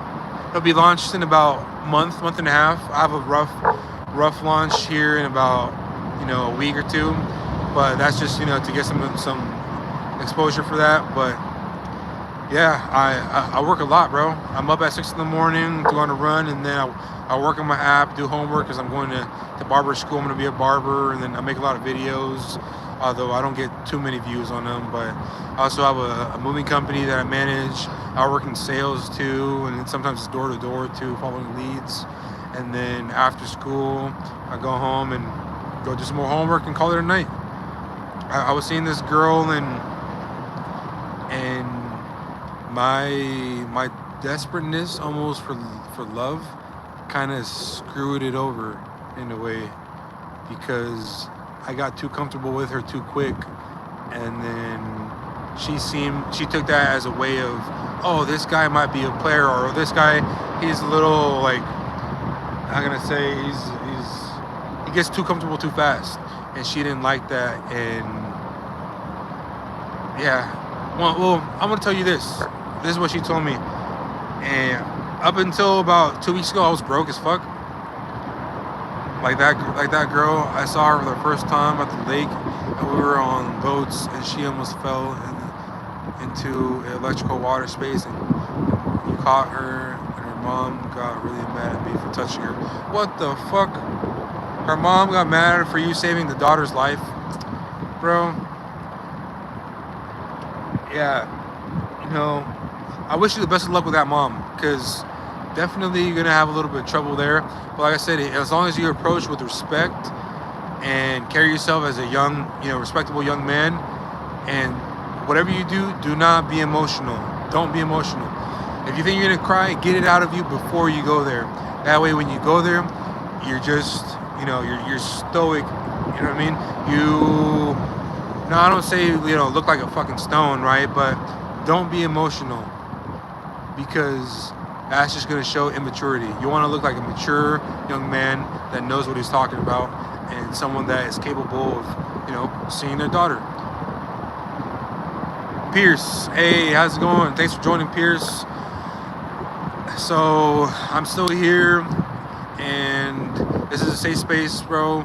If you got some problems you want to get off your mind, if you're dealing with some right now in your life, or you got some trauma or anything any baggage that's been bothering you for who knows how long, doesn't matter what it is, bro, come, spill it out. This is a safe space. I don't judge.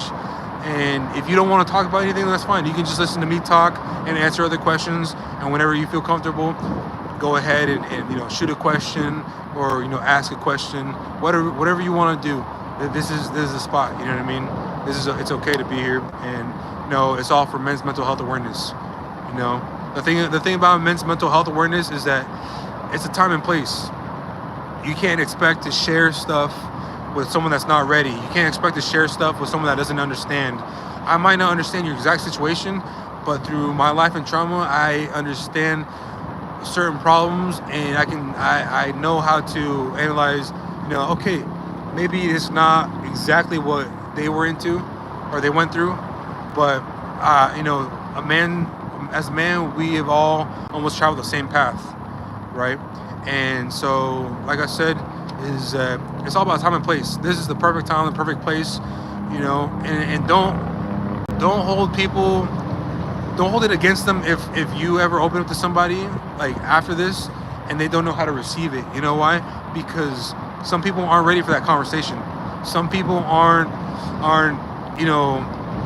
mature enough to handle whatever it is that you went through.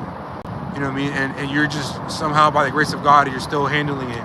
And that takes strength, right? But it's time and place. You know what I mean? And so if you ever open up to anybody, even if you don't do it here, just know that if they ever turn you away, don't hold it against them, right? Don't ever feel like, oh, now I can't open up ever again. Like I said, just time and place, bro. But hopefully you let me into some of your problems, and hopefully I can help. But if not, I'll keep talking. So like I was saying, was that, fuck, what was I saying? I was saying that about, oh, this girl recently. Oh yeah, so up until about 2 weeks ago, I was super broke. Oh, thank you, bro. It's just a polo, but I should get a jacket like this. But it's just a polo. I got up for work like a few hours ago before I did this. I do a lot. I'm developing an app. I work in tech sales and door-to-door sales. I go to beauty school. I'm trying to be a barber. But thank you, bro. Thank you. And so with this girl, it's tough to be, so open, and especially somewhere that leaves you super vulnerable. Like being broke, telling someone you're broke, takes a lot of strength. And that's why I didn't tell this girl. And it was our third date, and it was just a lunch date during school, right? Because we go to school together. And I told her, hey, Lola, can you, what about, what if you buy us lunch? It's on you or something like that. And she looked at me, and I didn't think she had a problem with it. I mean, it didn't seem like she did, but it's because I was broke as fuck at the time.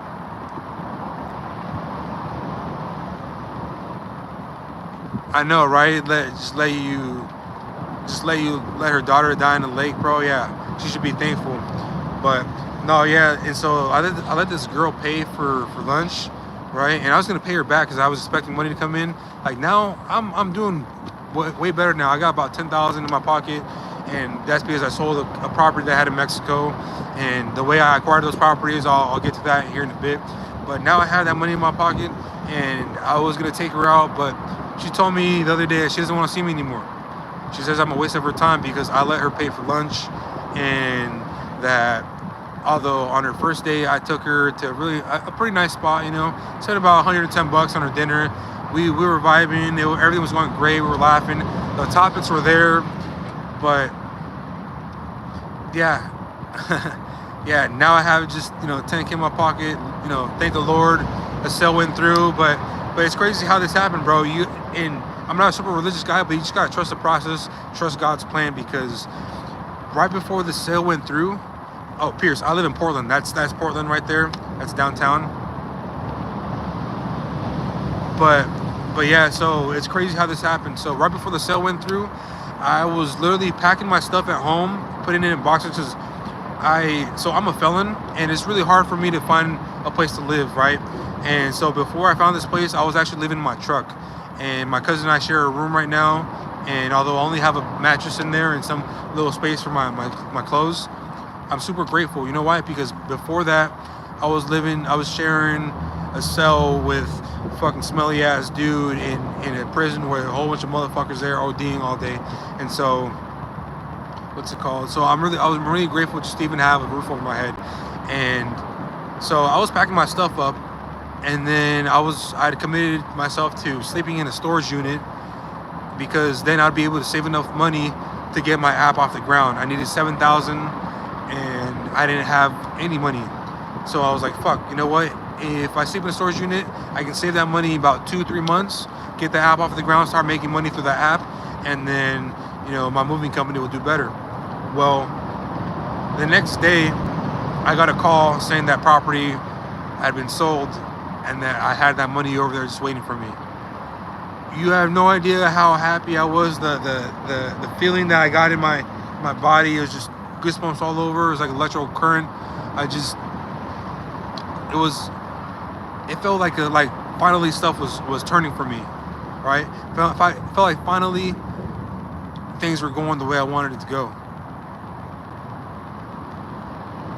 Bro, yeah, I was desperate to sleep in a storage unit. I mean, I had my truck. I was sleeping in it, about 8 months ago before I moved in. But man, I started talking for hours. Yeah, Jay Banks, I've been answering other questions. I got my own problems too, and that's what this is about, bro. To get stuff off your chest. If you don't have anything to talk about, like any trauma, well, I'm happy for you, bro. And I'm glad that we don't all have that negative stuff that we went through. That we hopefully your life has been more positive than mine, bro, and it keeps going that way. I wish you the best, bro. But like I was saying, so yeah, I was desperate to make something happen for myself. I was like, hey, because as a man, like I said, you can only take responsibility I mean, anything that happens in your life is your fault, whether good or bad, and no one's gonna come save you. As as you know now, Bartley, as you know now, I don't have anyone in my life to help me. So I was desperate, bro, and this app is gonna change. At least here in the U.S., is gonna change everything, bro. Thank you, Pierce. I appreciate it, bro. And all right, hey Pierce, I'm gonna do this more often. I'm gonna post again next time we do this because it's I've noticed a lot of good reaction from the community, and so if you don't feel open to talking about something now, bro, it's okay. I hope you find the courage to, if you have anything that's going on, don't hold it inside, bro. If you can, just remember, time and place. If you find the right person in the right place, open up. If not, don't do it. And if someone ever rejects you for that, don't feel like you can't ever open up again, because it's not their fault and it's not yours. It just wasn't the right time or the right place. Have a good night, Pierce. And not to mention, she loves pulling on my cross necklace. Oh, you're still talking about this girl, bro? I'm telling you, don't give up. Don't give up. And don't give up unless you do exactly what I told you and you get that first or the second response. If you tell her, hey, after talking to the mom, right? If you tell her, hey, we can only, after you're straight up with her and ask her what she wants, and if she says, hey, well, I like you, but we can only see each other so long or whatever, then you know that eventually it's gonna die out because she's not gonna be able to see you. If she tells you, I like you and I want to keep seeing you, or I don't care if I can only see you 2 times a week, then stay with it, bro. Don't give up. You know what I mean? Especially if you like this girl. I'm a hopeless romantic, and I wouldn't say hopeless. I guess I still got some hope, right? But I feel like that all of the searching, all of the looking for something. I guess looking, searching, same shit, right?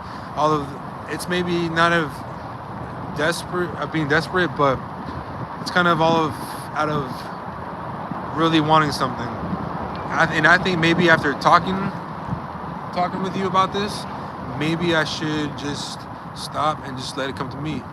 What do you think? Hey, what's happening, bro? What was that? Ricky? Oh shit, what's happening, bro? Fuck.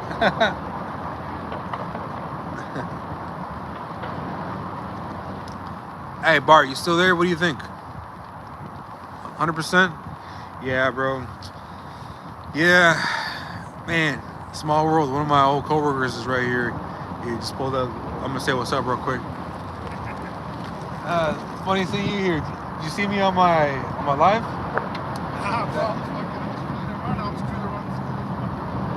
Over there? She was like, who's that guy? Yeah.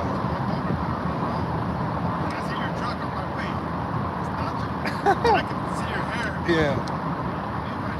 Yeah. No, yeah, bro. I'm doing a live right now. I've had quite a few people join up, but I'm doing this thing just for like Men's Mental Health Awareness Month. I'm just like, I got on, I started talking a little bit, and then hopefully people got on and started, telling me their problems, and so they can open up and shit, Yeah. But yeah, bro, I've got a lot of good feedback. A lot of people joined and stuff. Hey, y'all can say what's up. Here, Bart, say what's up to Ricky right there. Mental Health Awareness Month. What's up, Ricky's girlfriend? I'm Nacho. Yeah. All right, bro. Hey, y'all have fun.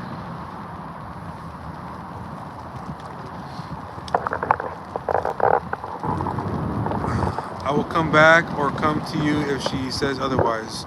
Yeah, bro. No, definitely. I'm actually really interested. Hey, Ricky. Oh, shit. All right, Gorilla Medic, you're in here? Nice. Happy to see you guys. Let's see. I moved my shit a little bit. Now it's a little wonky. So, who else is there? Blackpink, BTS. What time is it? It is 10:25. I'm out here in Portland, Oregon. West Coast, baby. But hey, you guys, thanks for joining. So what this is a video or podcast, whatever you want to call it, for men's mental health awareness. I just been talking about my life and like my traumas and why I've been the stuff that hold me back from opening up. I've been answering questions from other people that join, and hopefully helping them with any of their problems. And so if you guys have anything that you guys want to talk about, or something that is some trauma, or just want to open up, or just something, this is a safe space to do it. Okay. Oh shit, your aunt lives here? Oh nice. Where at? Give me her address and her social security. No, I'm playing this thing. But yeah, bro. So yeah, so Bart, going back to that story, it's 2:20 p.m. for me. South Korea? Oh shit. Are you actually in BTS? Hey bro. Hey, hopefully you can help me out, because here, this is a problem that I've had too. Is that, alright, God bless you too, Gorilla Medic. Hopefully you can join soon again. I'll be doing more of these. The community has really liked it, and hopefully someone's getting something out of it. And if not, it's definitely helping me heal and work on my problems. So thank you guys. I appreciate you guys for joining, and hopefully see you soon. Have a good night, Gorilla. So hey, BTS, help me, bro. Another problem I have, I've never been with an Asian girl, right? And I'm not just trying to smash either, for some reason I feel like that's my missing piece of the puzzle, right? Because Asian girl and Indian girl, those are like the only girls that I haven't really dated. And for some reason I feel like what do you call them, a drop or something like that. And an American Asian girl, she's definitely like what'll complete me. But I mean, I don't know. What's the secret, bro? How come Asian girls don't like Mexicans? Can you tell me that? I don't know if you can tell, but I'm Mexican. Maybe you can tell by the way I talk. Oh, yeah.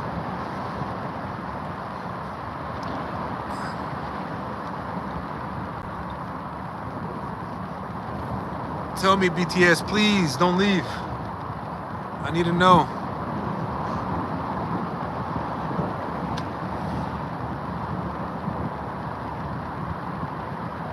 What the hell?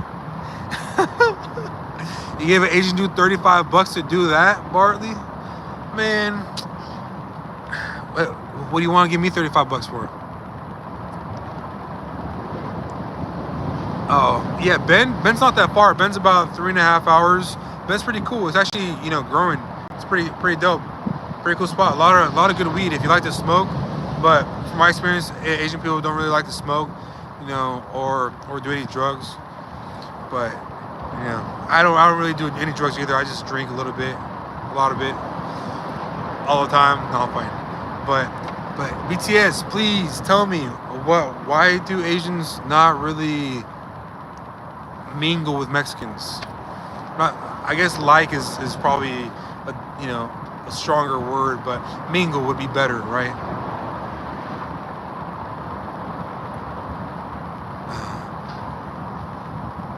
A lot of good weed. Yeah, bro, Bartley, yeah. That's why in Oregon, everyone drives slow.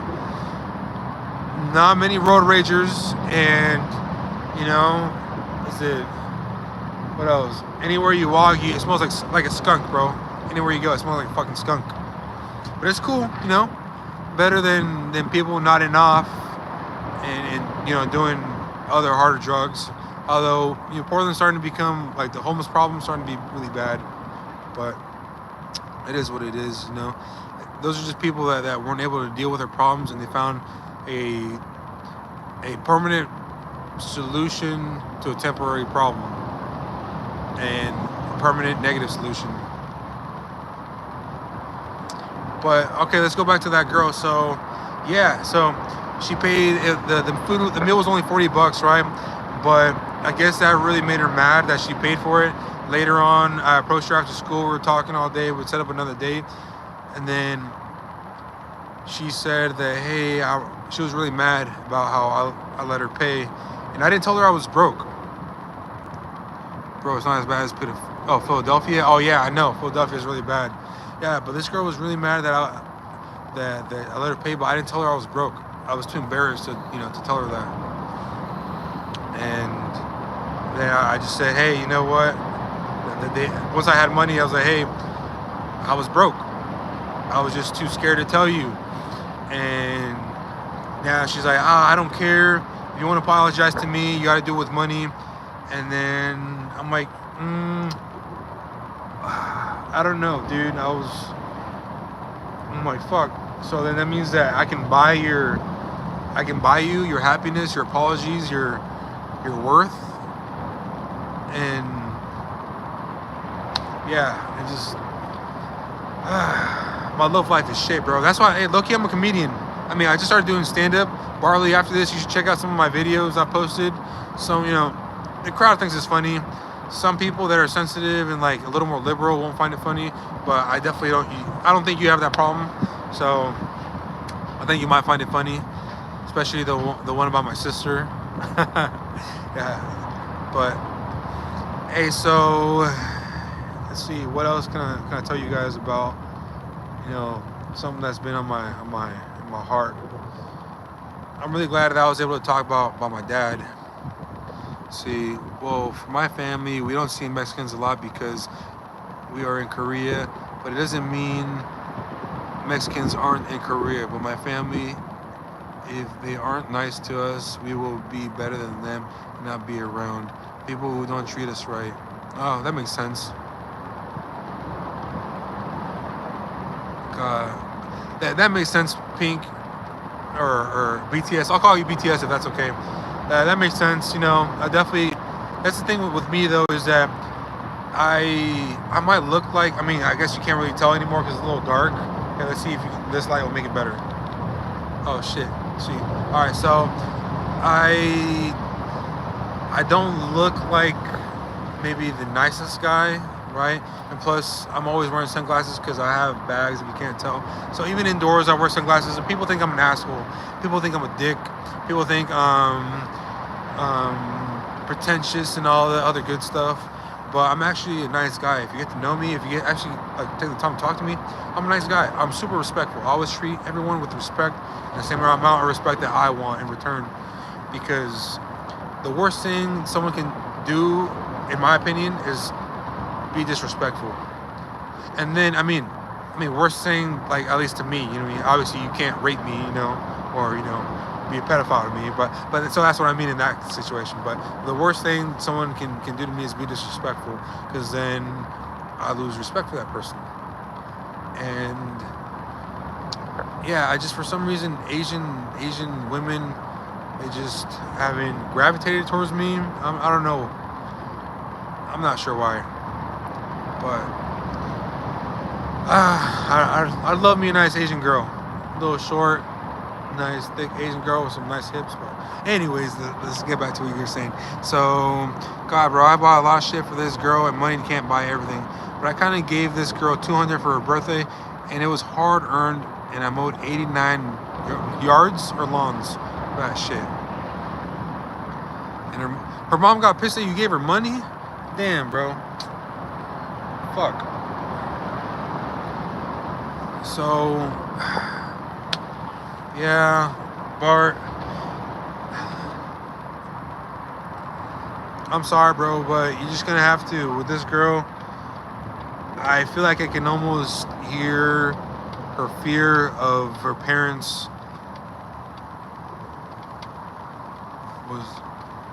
swaying her decision to not see you anymore.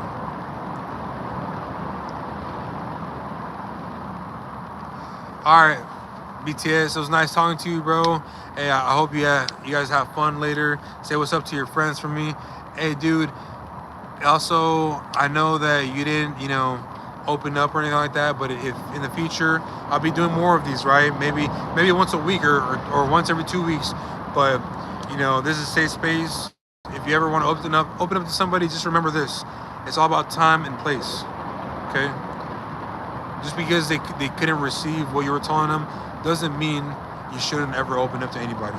It just means that they weren't ready to hear what you had to say. Okay? Take it easy, bro. Yeah. And your mom also got pissed about that. What the hell? Not the big boy? That's for you, Barley. But, yeah, bro. You know what, and I'm gonna tell you this: if for some reason she decides not to want to see you anymore, bro, you're only 12, okay?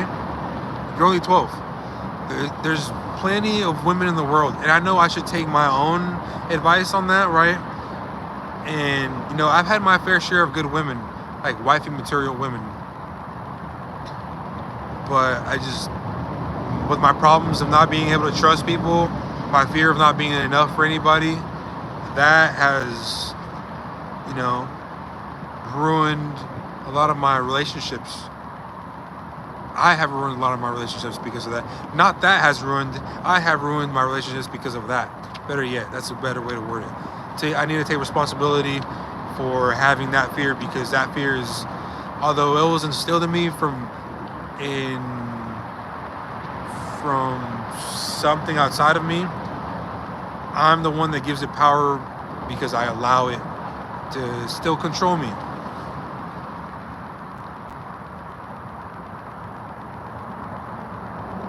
I got those Final Latina baddies. Yeah, I got this girl that I'm gonna go see later, a little situationship, and this other girl that I met the other day. But you know what, bro? I've hit. Hello, yo, what's up, Trap Lord? Good to have you in here, bro. Hey, before I continue, so this is for men's mental health awareness. This is a safe space, bro. If you feel like you got something you want to get off your chest, some problems you're dealing with, trauma that's been holding you back in your relationships, friendships, family matters, whatever it is, bro, feel comfortable sharing it, and I'll help you with what I can, and maybe if I can't help you, some of the feedback from the group too can help you out. But yeah, bro, feel free to share something. If you just want to listen to and join and just chill, that's fine too. Whenever you're ready, I'm not prying and there's no rush. And the Asian, oh yeah, bro. So the thing is is that I've had so many women just this year alone. I've probably been with like 30 women already, probably a little over 30 now. And I've had situationships too that were really nice, but I ruined them too, because of my thinking of, hey, they don't really like me because they don't know me, or oh, wait till they actually get to know me, then they really won't like me. You know what I mean? Or like my feeling of not being enough yet, or not being able to provide everything. Because there was times where I was broke, and I would go broke just to show them that I wasn't broke. You know what I mean? And that's something that I've carried from my old lifestyle, from selling drugs.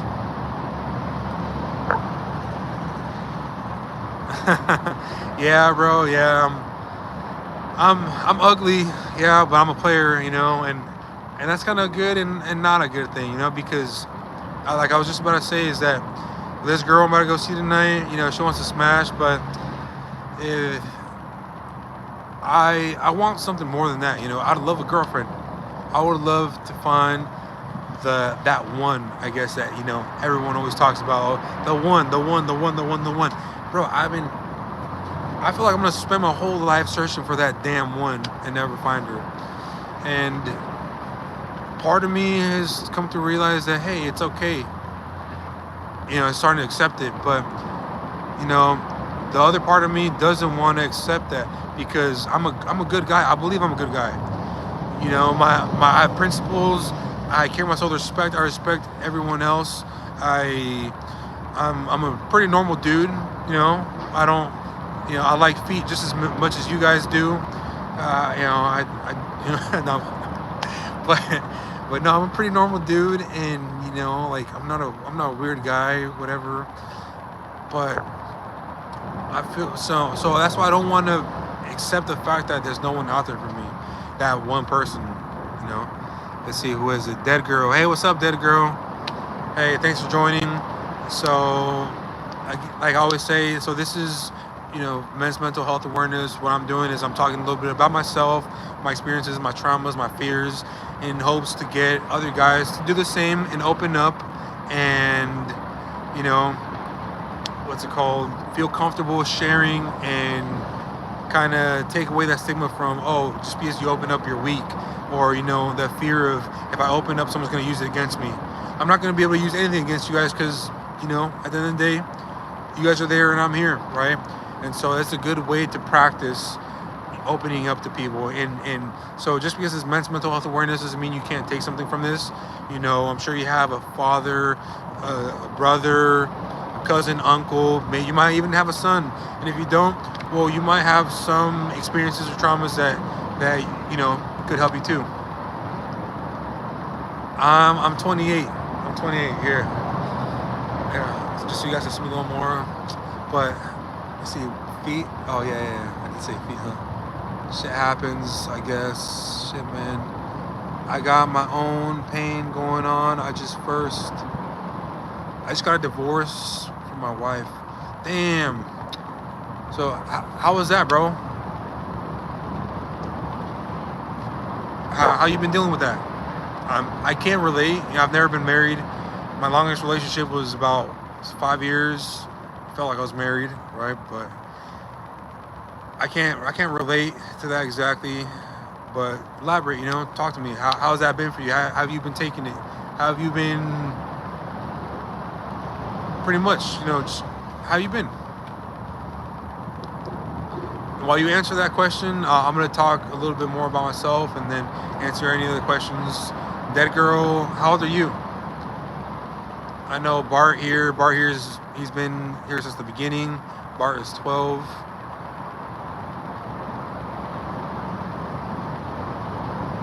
Hey, bro. Hey, my hair don't look like ramen noodles. Look. I actually got curls, huh?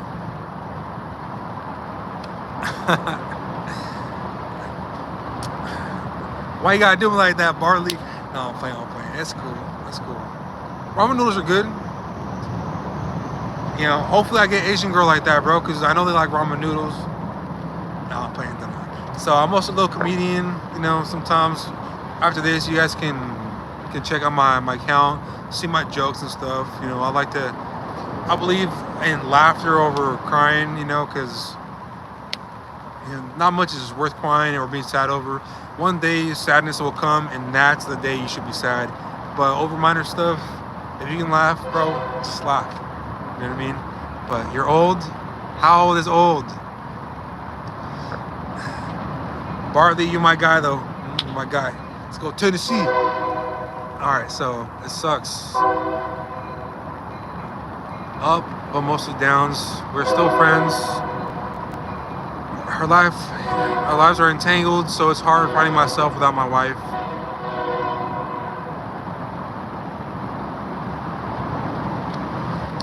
So damn. So Trap Lord, it ups but mostly downs. I feel like, so obviously you're trying to be strong, which is good, bro. It's definitely good. You know, because one thing I've always believed in is that don't feel sorry for yourself because no one's going to feel sorry for you, right? But feeling sorry... Oh, shit. I thought it was cops. Anyways, so that's what I believe. Huh? Damn, sorry to hear that, dude, Trap Lord. Yeah, so...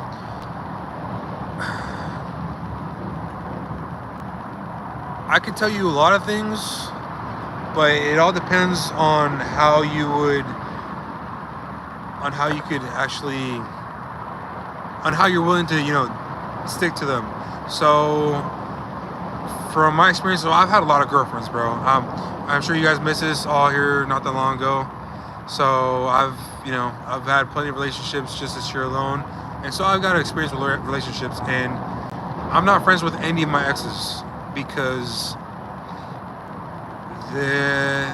all that does is just keeps you on. It keeps the pain lingering. It's like a cut that instead of trying to heal, bro, you just try and, you know, slap a Band-Aid on it and, you know, call it good instead of, you know, getting stitches on it. You know what I mean?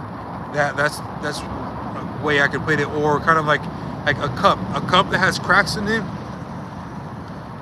Or no, a cup and putting some dark ass soda in there, right? but you want to, and that's the bad stuff, right? And then the only way you can, make it good. No. You know what? I'm gonna go off of something I've seen. Okay, so there's this cup, right? Cup had some like red soda, and someone started pouring water into it, and it was representing like how time heals, stuff, right? And if you don't give it time, you're not gonna heal. And if you don't pour water, being good stuff, you're not gonna heal also. And so the red stuff is I guess the bad stuff, right? If you keep your wife around, bro, you're not gonna be able to heal properly, at least, right? You might heal certain aspects of yourself, but eventually, sooner or later, something's gonna come out. You'll have some sort of resentment, and it might affect your next relationship, and I can say this for experience with one of my longest relationships. That has kind of left me like with, not being able to trust many women, because when I was in prison, she told me she was gonna stick around, but she didn't. Within 3 months, she left me, and that shit hurt. That was the only time I cried in prison. And when I came out, she wanted to get together again, and it took all the strength in me to tell her no. Because you know why she wanted to be with me again? Because I came out with a six-pack. I came out looking fun. I came out a way better person than I did before, not only physically, but mentally and emotionally. And so the best thing I can tell you, bro, is the more you can separate yourself from her, and it doesn't mean as being toxic, right? Forget about that word. It's do things for yourself first. You can't help anyone if you don't help yourself, right? And if being friends with her isn't beneficial to you, then why do it? I know you say your lives are entangled, but try to figure out why they are entangled and how you can separate them. That way you can start, properly healing and feeling better about yourself, because I'm sure your heart tears every single time you see her, and it's going to tear the day that you see her with another man, right? Let's see, there's a couple more comments here that I've seen. Let's see. All my exes live in Texas like I'm George Strait. Yeah, Bartley, believe me, that's why I don't go to Texas no more. No yeehaw for me. Trap Lord, no more women for me. I found the one and didn't work, so just for me. Trap Lord, how old are you? I hope you're still here. And Dead Girl, 32. Girl, you ain't even old. Shit. It's like wine. Only gets better with age. Just like me. You should have seen me when I was younger. I'm pretty ugly now, but when I was younger, I was a little harder to look at. But I'm getting there. I'm getting a little better. I just got fat, so I need to start working on my physical health now too. Now that I'm starting to heal my mental and emotional health. But 39, Trap Lord, bro, you're young as fuck. You're not that much older than me. I'm 28. You might say, oh, bro, I got 10 years on you. Yeah, but 10 years go like that. You know what I mean? And you don't want to spend those 10 years or 10 years. You don't want to let those pass you by. In 10 years, you can do so much, bro. Just focus on your hobbies and goals. So that's a good start. That's a good start to heal yourself, right? Focus on becoming a better man, right? I'm not sure why you guys divorced. If you feel comfortable, sure, let us know. But take whatever they told you with a grain of salt. But if you got to meditate and you got to analyze what they told you, and if you think that there's some validity to that, then work on those aspects of yourself. Like, I've been told, hey, you don't care about anything about yourself, or hey, you don't trust me, or this or that, and you got problems with trust, or you have problems showing your emotions. And I would sit and think, nah, she's just tripping, she's just talking shit, just trying to get into my head. But then when I was in prison, I had enough time to think about all these past relationships. I'm like, shit, maybe there's some truth to what they're saying. Maybe there are underlying problems with that bring that out. You know what I mean? And that's why they say it. Although they said it in a hurtful way, but maybe, just maybe, they're onto something. And that helped me to come to my mantra of that your thoughts, attitudes, and beliefs, not what happens outside of you, control your emotions, attitudes, and behaviors. Let's see what, you know what I mean? Because what what you think and how you react to things, that's the only thing you can control in this life. Nothing else. Let's see, Ronaldo or Messi? Ronaldo. And I'm not fat. Hey, you guys. Hey, hold on 1 second. My phone's at 3%. I'm gonna go get my charger real quick. Don't go anywhere, okay?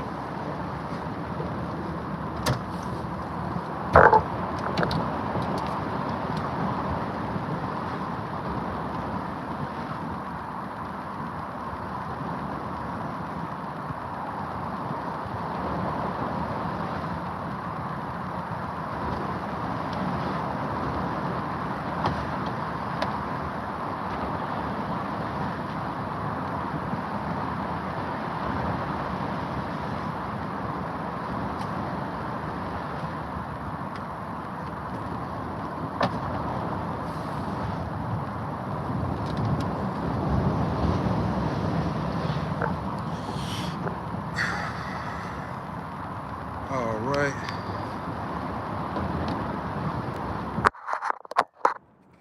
Starts charging my phone. Whoa. Is it charging my phone? It's not charging my phone. Oh shit. Ruh-roh. Yep. Forgot to do that. Well, you know what? I can always continue this inside my car. No worries. You guys can follow me, okay? There. Let's take a road trip. Let's take a field trip. My phone charges really fast, so it's no worries. Does my hair still look like ramen noodles?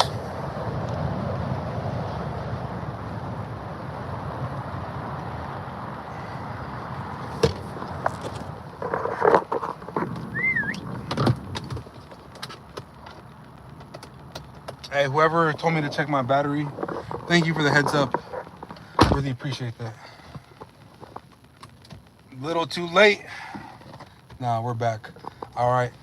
So, what the fuck? I'm not charging. There we go. Let's get some light in here. Let's see. How the fuck do I? Is that enough light? Did you guys leave? All right. Anyone still here? Dead girl. Said Bartley. Trap Lord. Mark. Any of you guys still here? Let me know.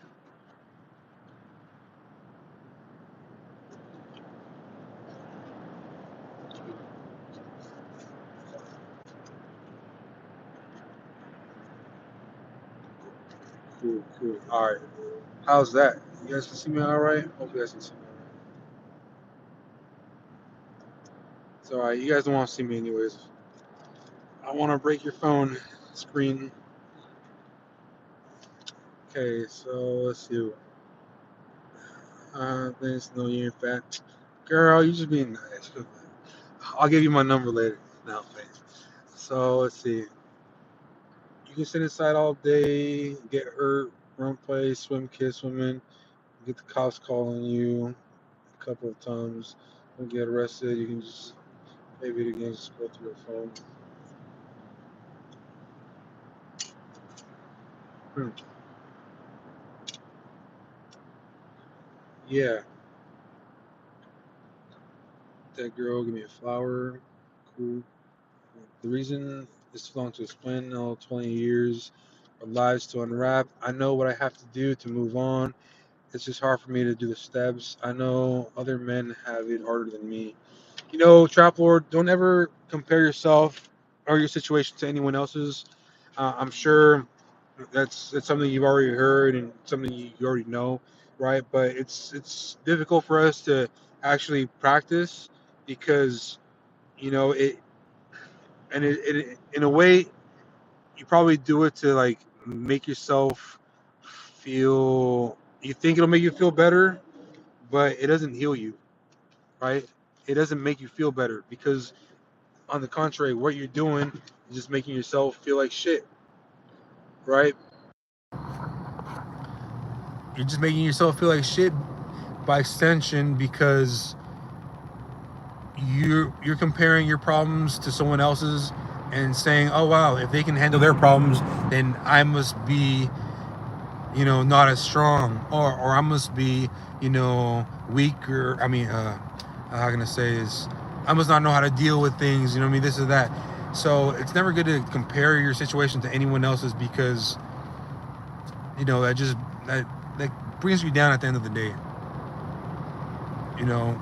Only compare yourself to yourself. And and if it's in a healthy way for competition levels, then sure, compare yourself to other people. But when it comes to problems, bro, don't do it. Trust me, because I've a lot of these things, although you might not think that I can put myself in those shoes. I've never gone through divorce, right? But I've gone through similar experiences. Like I told you, that girl that I thought she was the one, we were together for 5 years, and then 3 months into prison, just left me. I'm pretty sure she was with other dudes. And how do you think that made me feel when I gave her the option, to stay? Right before I went into prison, I was like, hey, we can split up now, or you can hold it down. No, I'll hold it down. It's only 2 years. But when I was in prison, you know what? There was guys getting the Dear John letters like, hey, I'm seeing someone else. I can't call you or accept your calls or letters anymore. You know what I mean? And what I could have done, I could have compared myself to them and be like, oh, dude, I'm a bitch for thinking this. But you know what? That wouldn't have helped me at all. Instead, I looked at it. I'm like, okay, you know what? It's my fault I'm here. It's probably my fault that, she doesn't want to be together, but it's her loss. It's her loss because it's her loss and my gain. You know why? Her loss because I'm going to come out a better man. My gain because I dropped something and someone that wasn't worth my time. And that's the way you should look at it, bro. You know what I mean? I don't know how good you were to her. I don't know how good she was to you. I don't know exactly what happened, right? But that's, in a nutshell, like I said, that's why you shouldn't compare yourself, to anyone else's problems. And look at it like that, bro. Look at it as, that's kind of also why. So I know you guys missed it, right? But I'm not married, never been married. I don't even have any kids. I could have had some kids. I've in my life, I've got 3 women pregnant, and they all wanted to keep them, but I was young and I didn't know how to be a man yet. I thought I was a man, but I didn't know being a man was more than just having a nutsack, right? And so being a real man. And so I look back at it every day and I think about how, shit, I could have, my oldest would be 11 years old right now. The first one was when I was 17, but I was too scared to, to go through it. And fuck.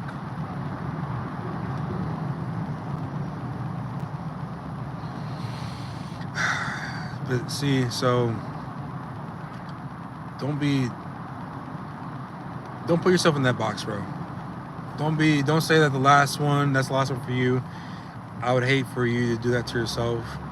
But do give yourself time, though. Don't just start looking for something right away. You know what I mean? I have that issue where once I get out of a relationship, I start looking for, a girl to fill that void.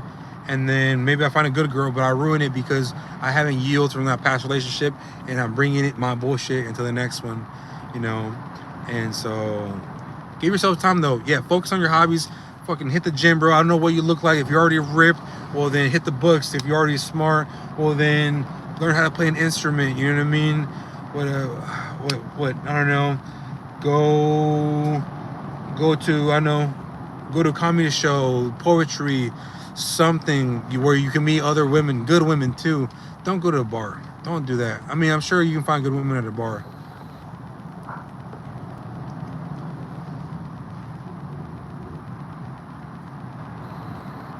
Yeah, dude. No, being no being a man. Yeah, you're right. Being a man is hard to do right. You know, anyone can is technically a man. Anyone with a nutsack is born a man, right?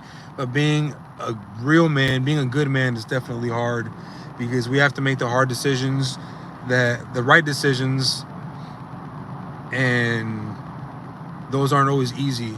You know what I mean?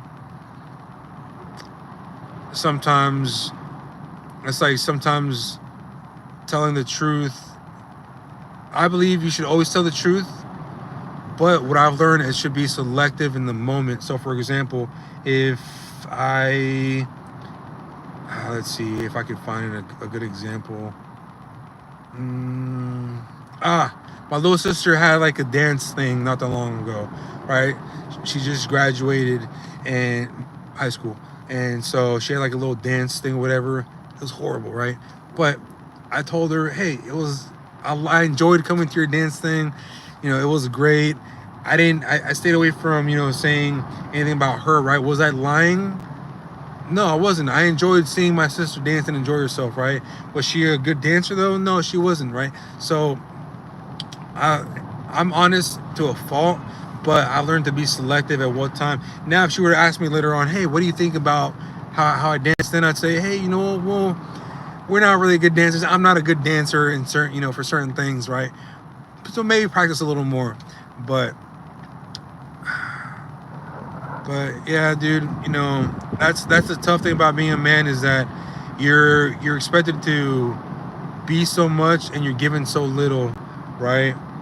As a like you're expected to be able to be a role model without anyone telling you how to do it. You just have to learn it, and the way you learn it is by going through trial and errors, by going through breakups, through pain, suffering, all the other good stuff. Oh shit, Bartley, I didn't see your joke. Why do black Eskimo people? What do black Eskimo people live in? Igloos?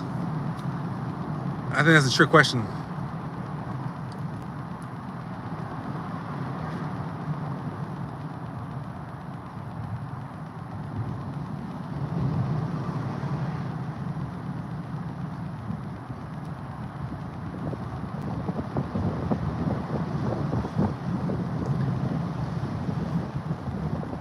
Trap Lord. So, what steps do you think you have to do to move on?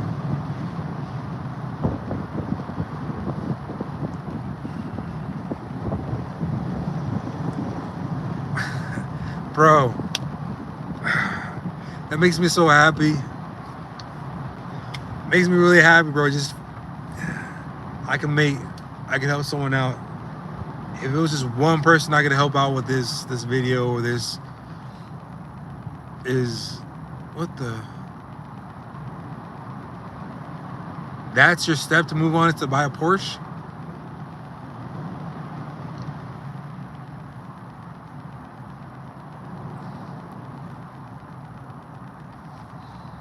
No judgments, no judgments.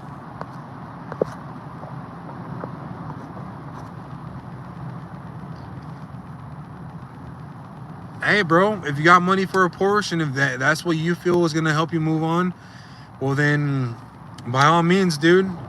Only if you're not putting yourself in some serious debt, though. In my experience, what helped me move on is making myself better. Being good at chess and all. Josh, how's it going? Hey, Bartley, before you leave, let me know. Well, so what do black Eskimos live in? Before you leave, Bartley, I gotta know the punchline. Meanwhile, you type the punchline. I'm gonna say hi to these guys. Yeah, but let me know. So, what do black Eskimos live in? You can't leave without the punchline, Bartley. Don't do me like that, bro. All right, so Xander, Josh, hey, thanks for joining. So what this is pretty much, it's a live for men's mental health awareness where I start talking about, things that are going down in my life. Like, do you support furries? Bartley, what's the punchline? Draco. I'm from Portland right now, bro. Ah, shit. My phone was on low battery, but look, I'll show you guys what the city looks like from my point of view. Hopefully you guys can see that a little bit. That's downtown Portland right there. I'm next to the waterfront. But yeah, I'm in Portland. So yeah, so Xander, Draco, Josh. Yeah, so what this is for men's mental health awareness. So I was talking a little bit about my life, my problems, my traumas, my fears. That way, I could help other guys by extension do the same thing, right? To open up, right? Because what I've noticed is that from my experience, when I open up to somebody, it's usually the wrong time and the wrong place. And then I take that in a negative way and say, you know what, I can't open up to anyone anymore because no one cares for me. No, that's not the truth. The truth is that you just open up at the wrong time in the wrong place. You know what I mean? And the person that you're talking to isn't ready to hear what you got to say, and that's why it's the wrong time, right? Like, you can't open up to your girlfriend or the dude, the chick at the grocery store, or you know what I mean. A man will only understand a man's problems. Your grandma won't understand how hard it is being a man was on the side of the road with your car broken, right? Because no one's gonna stop for you. Everyone's gonna think you're a predator. But if you're a fine ass girl, with some big tits, and your car is broken on the side of the road, you're gonna get a whole bunch of dudes helping you out, right? No, they're not gonna understand that, and that's what I mean, right? And I'm not a misogynist. I'm just that's the best way I could. One of the good ways I could describe the point I'm trying to get across is that just because someone didn't know how to take in or receive what you're trying to tell them and understand and listen to you doesn't mean that you should shut down and never try it again. No, it's just you did it at the wrong time in the wrong place, my brothers. So this is the right place. Do I love you, Xander? Shit, yeah, bro, I love you. Ubu, yeah, I love Ubu girls, but oh snap, it's Cisco. Who's Cisco? San Francisco? Who's Cisco, huh, bro? Me?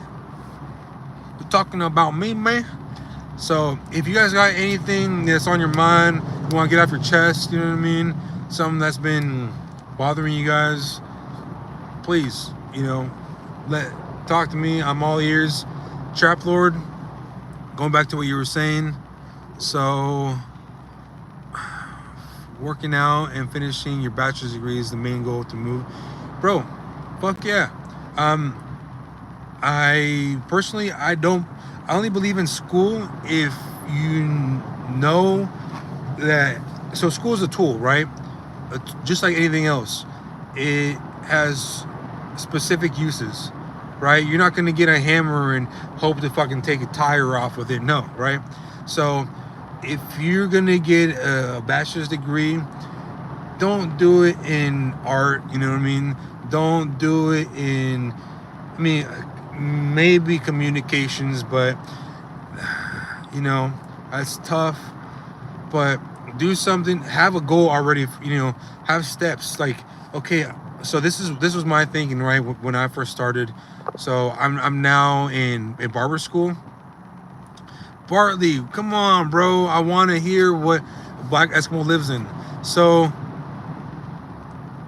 mechanical engineering. Oh, fuck yeah, bro.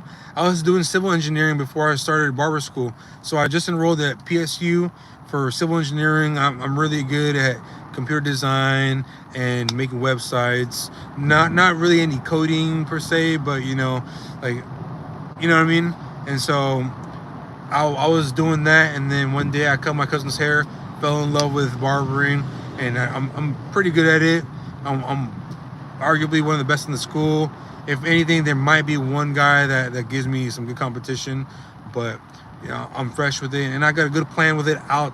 Once I finish, I'm not going to work at a barber shop, right? And so that's what I mean by have a plan. If you're going to go to school, I'm all for it, but have a plan of what you're going to do next. But mechanical engineering, bro, there's a lot of opportunities with that. You just, you know what I mean? You just have to, be after it. Like I met this one dude that I forgot. I don't know if he was software engineer or something like that, but he was my age and he was traveling with this company, bro. He was here in Portland for about 2 weeks. Right now, I think he's in New Zealand or Ireland or some shit, and now he's gonna go somewhere else. And yeah, bro, you can make some really good money. Or I don't know if you're talking about me, but yeah, you can make some great money. There's just a lot of competition. I mean, just like in anything else, though. But you know, even that should motivate you to be the best. If you're gonna do something, anything worth doing is doing right? So that's what's up, bro. And I guarantee you, you go to school, finish your bachelor's degree, you're gonna find some girl there that, you know. Sorry, guys, I'm laughing at Bartley's punchline. He texted it to me. I gave him my number.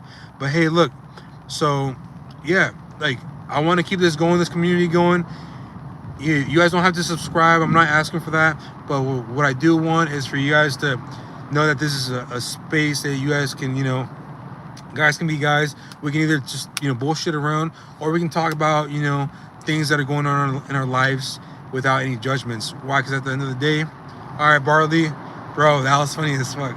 I don't think I've heard that one yet. But hey, take care, Barley. Have a good night, bro. Please, you know, practice what I said and approach that girl's mom. Approach that girl with respect, though. Show them you're you know, stand up, young, mature man. And worst case scenario, they say no, and you can move on with your life. Okay, but hopefully I'll talk to you soon. Better, bro, because I got your number. But I'll do this again, and then just, you know, stay posted. Have a good night, bro. Peace. So going back to what I was saying is that, you know, I want to do this more because you guys can look through the comments. There have been a lot of people that have come and gone, and I'm glad that some people have gotten something out of it. At least me too. I've gotten a lot of it out of it because I've been able to talk about the passing of my dad. You know, my cousin recently was just found murdered in the middle of the street 2 weeks ago. My dad was kidnapped and murdered, and they called me for the ransom, and I'm the only one that's seen pictures and knows what happened. And I don't tell my little siblings why, because they don't need to know that. All they need to know is that, you know, my dad's not here anymore, and I don't need them not being able to sleep at night, you know, thinking about what happened to him. I'll live with that, right? But anyway, so if we can talk about that kind of stuff, deep stuff, or we can just, you know, keep it cool, you know, talk about whatever you guys want to talk about. But just know that, like I said, opening up is all about time and place. Time and place. Yeah, I know, bro. It hurts because my dad was a single father, don't have my mom. So, you know, there was this one guy that said on here that he doesn't have any parents anymore, and I completely understood where he's talking about because I got no one to turn to. But, you know, at the end of the day, I can only do so much, right? And crying about it, moping about it, laying in bed all day about it, it's not going to do me much. Did it affect me in one of my relationships? Absolutely. Absolutely. And it damaged a relationship that we had a lot of potential. But because I couldn't talk to her about it, and I assumed that she would talk to me about it when, you know, and she didn't. I felt like she didn't care, but I also didn't reach out for help. That's where I went wrong, you know. As a man, it's hard for us to ask for help, right? Because we want to be, or at least most of us, we want to be the problem solvers. We want to be the big thinkers. We want to, you know, be the guy that, hey, if you have a problem, you're gonna come tell me, and I'm gonna help you fix it, right? I know some guys probably aren't like that, and that's okay. Like my brother, my second youngest brother, he's not like that. We're completely different. He's more of a, you tell me what to do and I'll do it. You show me the way and I'll follow you. You know what I mean? Kind of guy. And that's okay. You know, we don't have to be the same. I still love him. He's my brother, right? But that's what I'm saying is that. But he also has good relationships with people, with his girlfriends, with friends. I don't have many friends. It might be hard to tell. I don't have many friends, but I think most people are talking bullshit and small talk, and so you know, at least until, I don't know, I guess that's the idea I have. I also put myself in the box, right? Like, I feel like I don't need anybody, so I don't ask for any help, and therefore I don't need any friends because I don't need anybody from anything. And that's been really bad for me lately. Sad, I know. Time will always move forward with you or without you. Stand up and fight on. You're the only person. You're only talking to one person, and that's the guy with the name Pretty Princess. But sad, man. No, Trappler is still here. And Pretty Princess, you too. I mean, you could be a dude or a chick, but it's okay, you know. We all have men in our lives. It could be a father, a brother, a cousin, an uncle, grandpa, you know what I mean? And kind of what I want to, if you take one thing away from this, is that if you want to get to know what your man or a man in your life is thinking, don't pry. Show them that you're there. Tell them that it's okay and that they're safe if they want to talk about something. And I promise you, I can't promise he'll open up in the beginning, the first time you say that, but I can promise you this, is that eventually, if they see that you're not full of bullshit when you say that, if you demonstrate with your actions that you're 100% true with your intentions, then they will open up to you. Because the biggest fear that I have when opening up is giving someone my playbook and then having them use it against me. Because I've had it done to me in the past, where I'll tell a girl, yeah, I have abandonment issues because my mom left me, and so that's why it's hard for me to trust. And so this one girl would say, she told me one time, stop, you will start crying. Don't cry. But I had this one girl tell me, like, hey, you know why you can't trust? Because your mom left you, and you know, I don't know why you gotta be like this and that. And that shit hurt. Although I don't think she meant it in the way it came off. But to me, this is all I heard. Whatever you tell me, I'm then gonna use it against you whenever I get mad. That's the only thing I heard. I swear, that's the only thing I heard. And that's why that relationship obviously didn't last.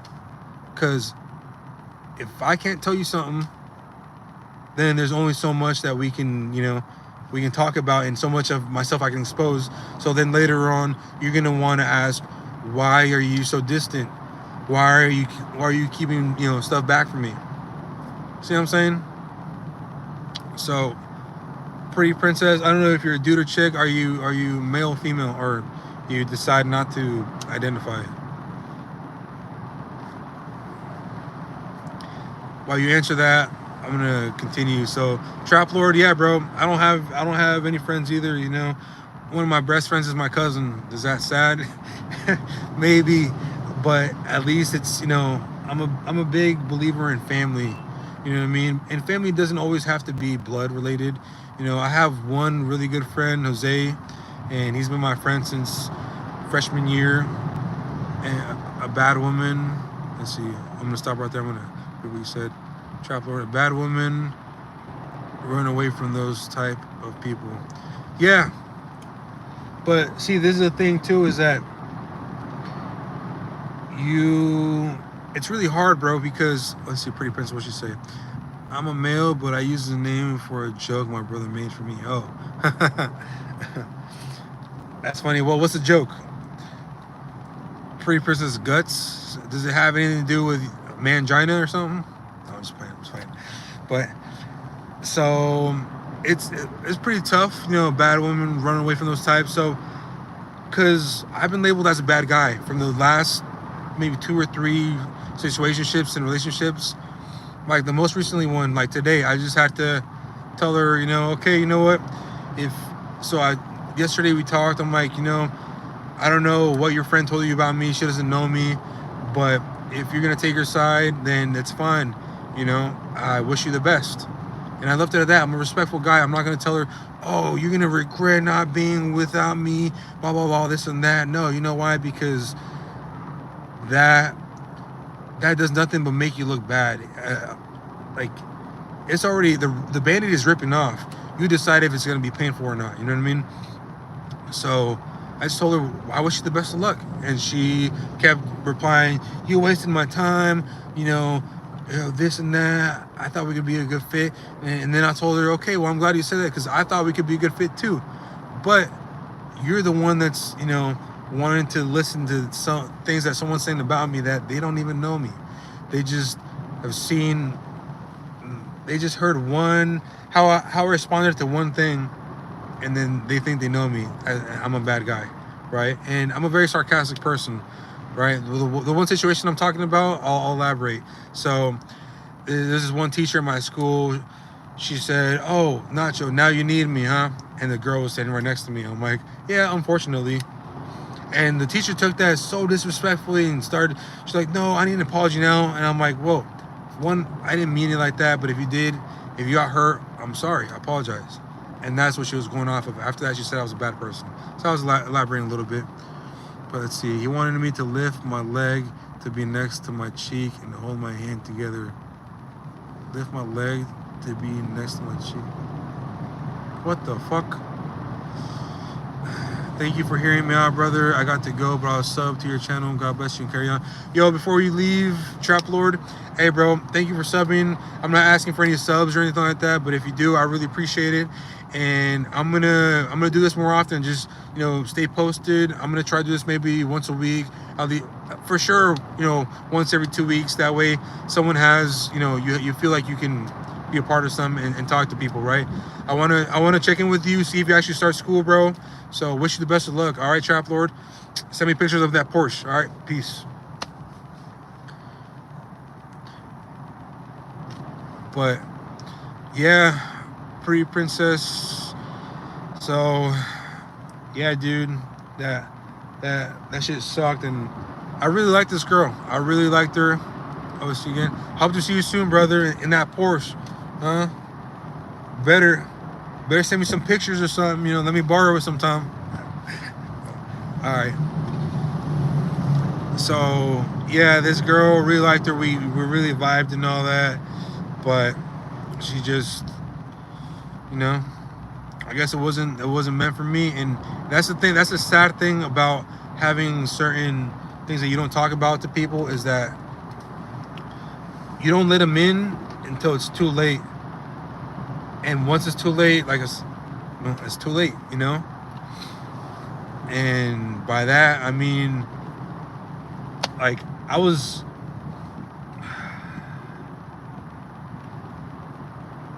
the reason why I responded unfortunately is just because I got triggered. I've been on my own since I was 12, and I've never needed anyone after that, right? I figured everything out on my own, and so I let myself slip up, and I said unfortunately, but I didn't think it was a bad thing. But that's one thing I need to heal. And it's hard to distinguish good people from bad people at times, because especially when you want to fall in love. I don't think she's a bad girl at all. I just think she just, you know, just like any other girl, just, you know, listen to her friend, and her friend will always be bad for a relationship. Well, it looks like we got some new users on here, or new people on here. So what I'm doing is I'm just talking about my life a little bit. You know, might be sad. It kind of is sad. That's why I'm a comedian too. You know, free therapy. People laugh at that shit, but so this is a safe space. If anyone wants to talk about something, bring something up, this is a safe space. You know what I mean? You can ask me anything you want. You can tell me anything. I'm not gonna pry. I'm not gonna judge. Most of us are men here. I don't know if that chick is still here, but you know, the biggest thing that I want everyone to take away from this is that opening up takes two things: time and place.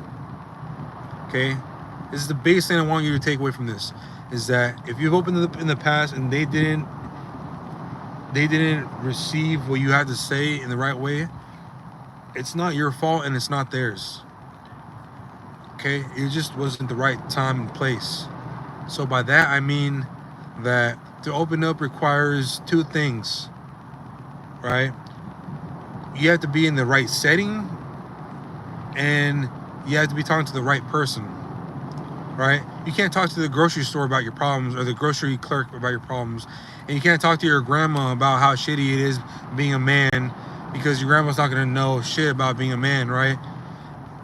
It's like if a girl were to tell you, oh yeah, I love going to the bar because I get free drinks.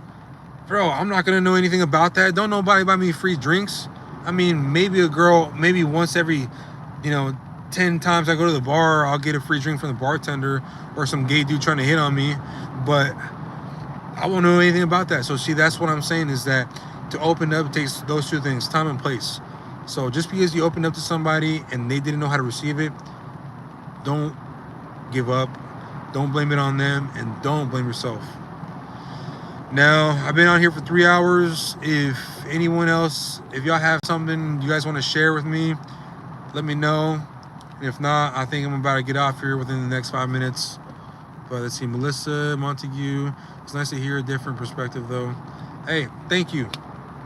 Thank you. Yeah, Melissa, I think you're not a man by your name, but I don't want to assume, right?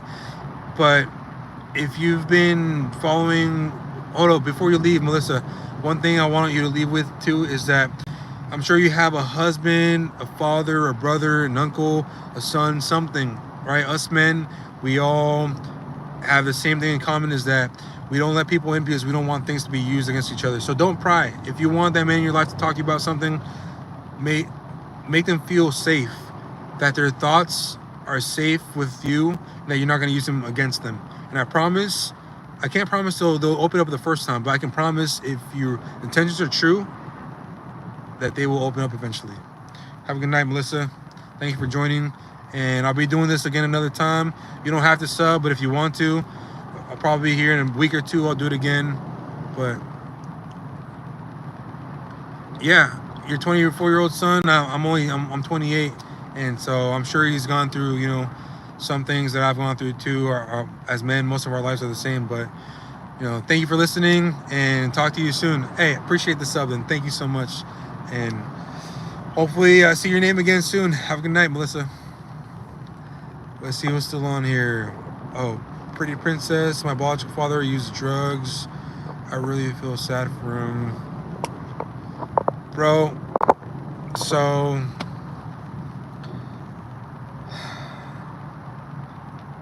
that's the thing with problems, is that that's why I'm trying to get him out now as soon as I can before I get older, because I've gone through a lot of shit. I've gone through a lot of shit in my life. In my short 28 years, my mom left when I was 4. My dad was deported when I was 10. So I went to live with my stepmom, and then she kicked me out. I was on the street for a little bit until the school put me in with my aunt. And then someone put child support on my aunt, on my biological mom. So my biological mom said, hey, I'm not paying $1,000 a month for you and your brother. So you either go to Mexico with your dad, or you live with me. No longer being able to stay with my aunt where I grew up. And I was only 12, keep in mind. So then I moved to Mexico. I was 13. Wasn't allowed to go to school because my credits didn't transfer. So I had to work manual labor. I worked like 12 hours a day for $10 a day. But I learned how to hustle. I learned how to grind. I learned how to not feel sorry for myself. Moved to South Carolina to meet my biological mom. She kicked me out twice. She chose her boyfriend over me, and that was fine. I couldn't blame her for it. And on December 31st, 2013, the last day I saw her, I haven't seen her since. The last thing she said to me before I got out of the van, when she dropped me off at the airport, she said, son, I hope you don't come back here because you don't have a place to stay. And it took every single ounce of strength in my body not to cry, because my whole life my dad told me that she didn't leave because of me, right? But in that moment I knew that she didn't care for us. So I was like, fuck, dude, you know, why the fuck would you know, this and that. I had so many things going through my mind. And I remember like it was yesterday, although it was 11 years ago. And that shit hurt. Fast forward, I went to prison. I've been out almost 2 years. July 5th, I've been out of prison for 2 years. And I had a girlfriend at the time. We'd been together for 5 years. And when I found out I was going to lose my case, I paid about $30,000 for a lawyer, fought it for a year. When I found out I was going to lose it, I finally told her what was going on. And I gave her the option whether we split up or she sticks with me. It was only going to be about 2.5 years. And I only ended up doing 2 years. But 3 months in, she told me she could no longer be my support because it was too much for her. Although the only thing I was asking of her was just to be available once a day for a 30-minute phone call or once every other day. And I was paying for these phone calls, mind you. I didn't ask for any financial support because I had money in there. And she said it was too much for her to deal with. So she broke up with me. It was a Friday night. And I remember that was the only time I cried in prison. And fast forward, once I got out, she wanted me back. She begged for me back because I was way better shape. I'm kind of fat now. I had abs for the first time in my life. I looked like a whole different person. That was July 5th, 2022. August 31st, 2 weeks after my dad's birthday, I get a call saying that my dad had been kidnapped and that he was being held hostage, and if I didn't pay a certain amount of money, they were going to kill him. I asked to talk to him. They passed me to some guy that didn't sound anything like him, and I asked him a few questions to find out if that was him. No answers. And I said, we're going to kill him. We're going to kill him if you don't pay up. I wanted to pay, but I was told not to by my cousins, and then, found out he had been killed and a whole bunch of other shit. And it was literally 2 months after I got out of prison. I didn't even get to go see him, and I was going to go see him. September 14th was our family reunion. 2 weeks, bro. I didn't get to see him, and then I'm the oldest, right? So my younger brothers, they know that he was murdered, right? But they don't know how. I saw the pictures, I saw the corners, I saw everything, and I gotta carry that with me because I don't want my little brothers to have the same weight on them. You know what I mean? I'm stronger than they are, so I'll take it. But when they ask me, hey, so what's up with, how come you don't want to tell me? My brother, my second oldest brother, the other day over some drinks, he's like, bro, I want to know. I'm like, no, dude, I'm never going to tell you. I'm never going to tell you, bro, because you don't need to know this. And trust me, I wish I didn't know. But somehow I still carry a smile, I look at the brighter side of things. After that, so I'm a felon, and it was hard for me to find a house, and I had some money stashed away, so that's how I have this truck right here. It's a 2022 Ram 1500, and I slept in here for about 8 months trying to find an apartment, and now I need to find another one. But luckily now I'm developing an app, right, that'll be launched here in about 2 months. I just sold a property in Mexico that I gained through my illicit activities. That's the reason why I was in prison. And in barber school, I'll finish in about 3 months. Right, I have a small moving company. I work in sales, and my life is finally starting to take a turn for the better. I'm still by myself, and that's okay. But one thing that does linger in my mind more than anything is that I search for something that I feel like I'll never find. Let's see. I have no words. I'm sorry for your loss. Your word is very kind of you because it can harm a person. Harm the person for life. Yeah. Thank you guys for your kind words. I don't say this to for you guys' pity. And I'm not saying that's what you're doing. But I say it that way to hopefully, the guys that are listening, the men that are listening here, is that it's possible to open up. You just need those two things, like I've stressed: the right time and the right place. This is the right time. and the right place, because you know you guys are, that's what you guys are here for. You know, don't ever feel like just because someone didn't want to hear you out one time that you should never open up again. You know, it just wasn't the right time or the right place, and don't be mad at them. Don't be mad at yourself. And it's just, so it's possible. Just holding all this shit inside is just gonna hurt. And yeah, there's some shit I still hold in. You know, I give you guys the gist of my life. You know, you are sharing your story. It is beautiful. Thank you. There's been some good parts in there, you know, that I've left out, but it hasn't been all bad. You know, sometimes so I started doing comedy, right? And at times I joke around about, yeah, maybe I should jump off a bridge. I'm not suicidal or anything. I would never do that, right? Because I have my little brothers and all that, and I couldn't bear to not have them. But I did hear a story about, you know, not recently, about how many men do kill themselves a day, and that's why I felt the need to do this, because if me throughout, I don't like to compare myself to anybody, and I don't want any one of you guys to compare yourself to anyone else, your problems, right? I was telling Trap Lord, he's not on here anymore, but he said that I know other people have it harder than me, and I told him, bro, don't ever compare yourself to anyone else, because all you're doing is bringing yourself down. Because by that, you're saying that, oh, he's a stronger person than I am, so you know, calling yourself weak, and then saying that, you know, you should suck it up. And although I don't believe in, you know, feeling sorry for yourself, but at the same time, compare yourself is never going to bring you any good. You know, compare yourself to anyone else at least. And so that's the whole point of me sharing my story, is that, you know, since I've been through a whole bunch of shit, a whole bunch of traumatic stuff, if I can share it, you know, I hope it gives you guys power to share your own stories to the right people, the right setting.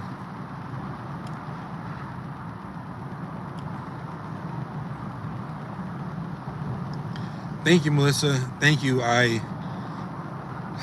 It's definitely built a lot of character. I'm a strong person. You know, the thing that really is taking a toll, though, it's taking a toll on is my relationships with friends, because I don't have any, and my love life. You know, because let's see, what does it say? Life is a surprise box. You will never know what's going to happen. Yeah, bro. That's why, you know, I'm in a weird way, I'm happy, or no, I'm not happy, but I guess I have nothing more than to be grateful for what I've gone through, because it's molded me to a person that is a resilient person. Like, I'm proud to be that guy that my family can turn to for help. If anyone ever needs any help at any point in time, any of my family members, I'm the first guy they call to. If at 2 a.m. they're stuck somewhere with a flat tire, you know, they know that I'm on my phone all the time, because that's part of my work, that I'm gonna be there. You know what I mean? If I tell them something, my word is my bond. My word is my signature. That's the one thing my dad instilled in me, that I carry with me all the time, is that if I say something, I'm gonna do it. And that has won me the trust of my family to earn that title of, hey, I'm the man that can get stuff done in the family. And so, you know, although I'm not happy that I've gone through all this, I'm just grateful. And so you can look at life in two ways. You can either be grateful for the lessons, or you can let them beat you down to a pulp until you're just a shell of a person.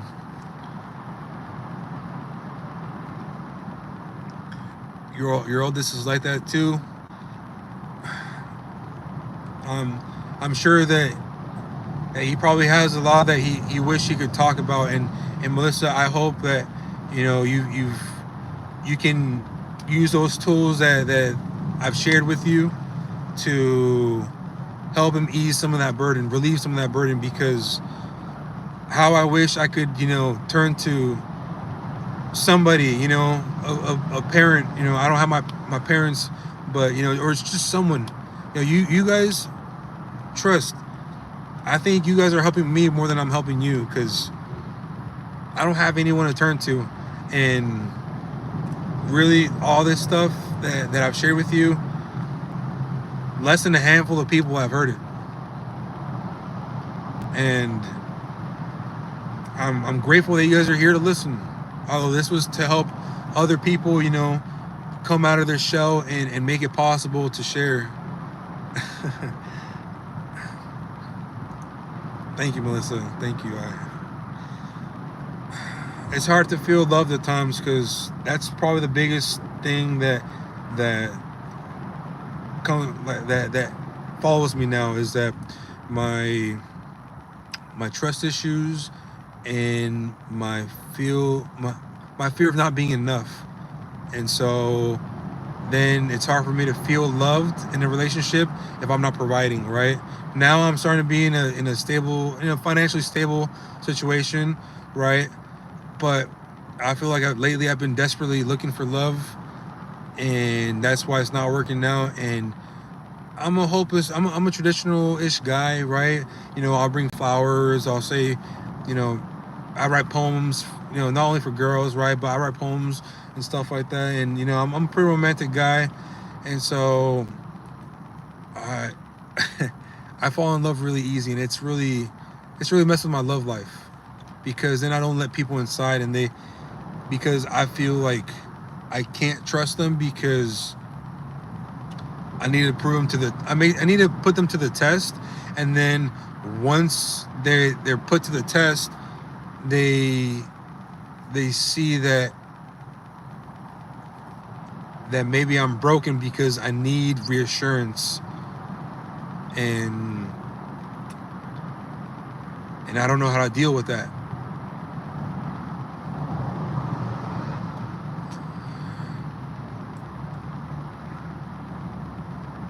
Love is always with me. You are obviously so wise and intelligent, handsome. You think I'm handsome? It's dark. That's probably why you say that. No, I'm kidding. I'm not bad looking, but thank you. Handsome, sweet, thoughtful, and you deserve to be loved. Love yourself first. Keep yourself safe. Yeah, no, definitely, pretty princess. I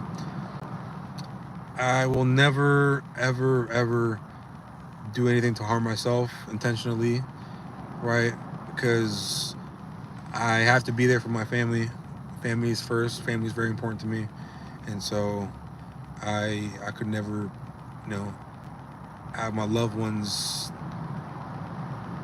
not have me, right? And so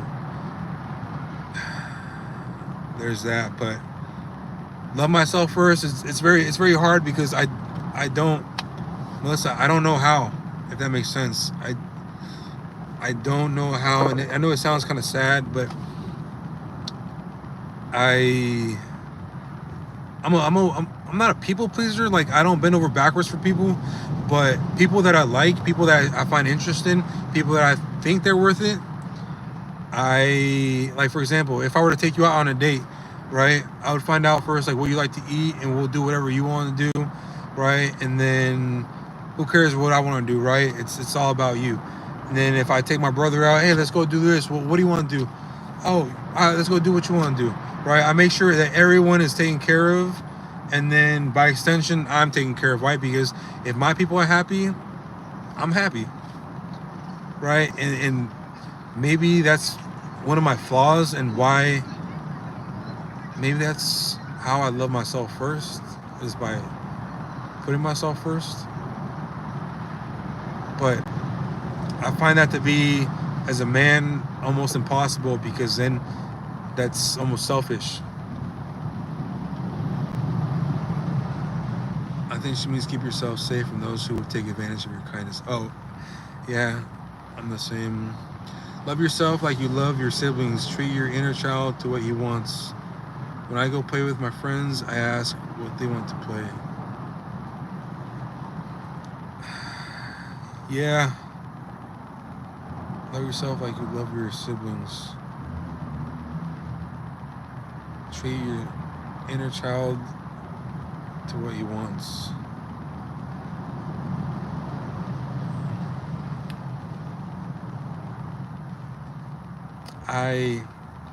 Now you kind of left me lost for words right there with that one, Melissa, because love myself like I love my siblings.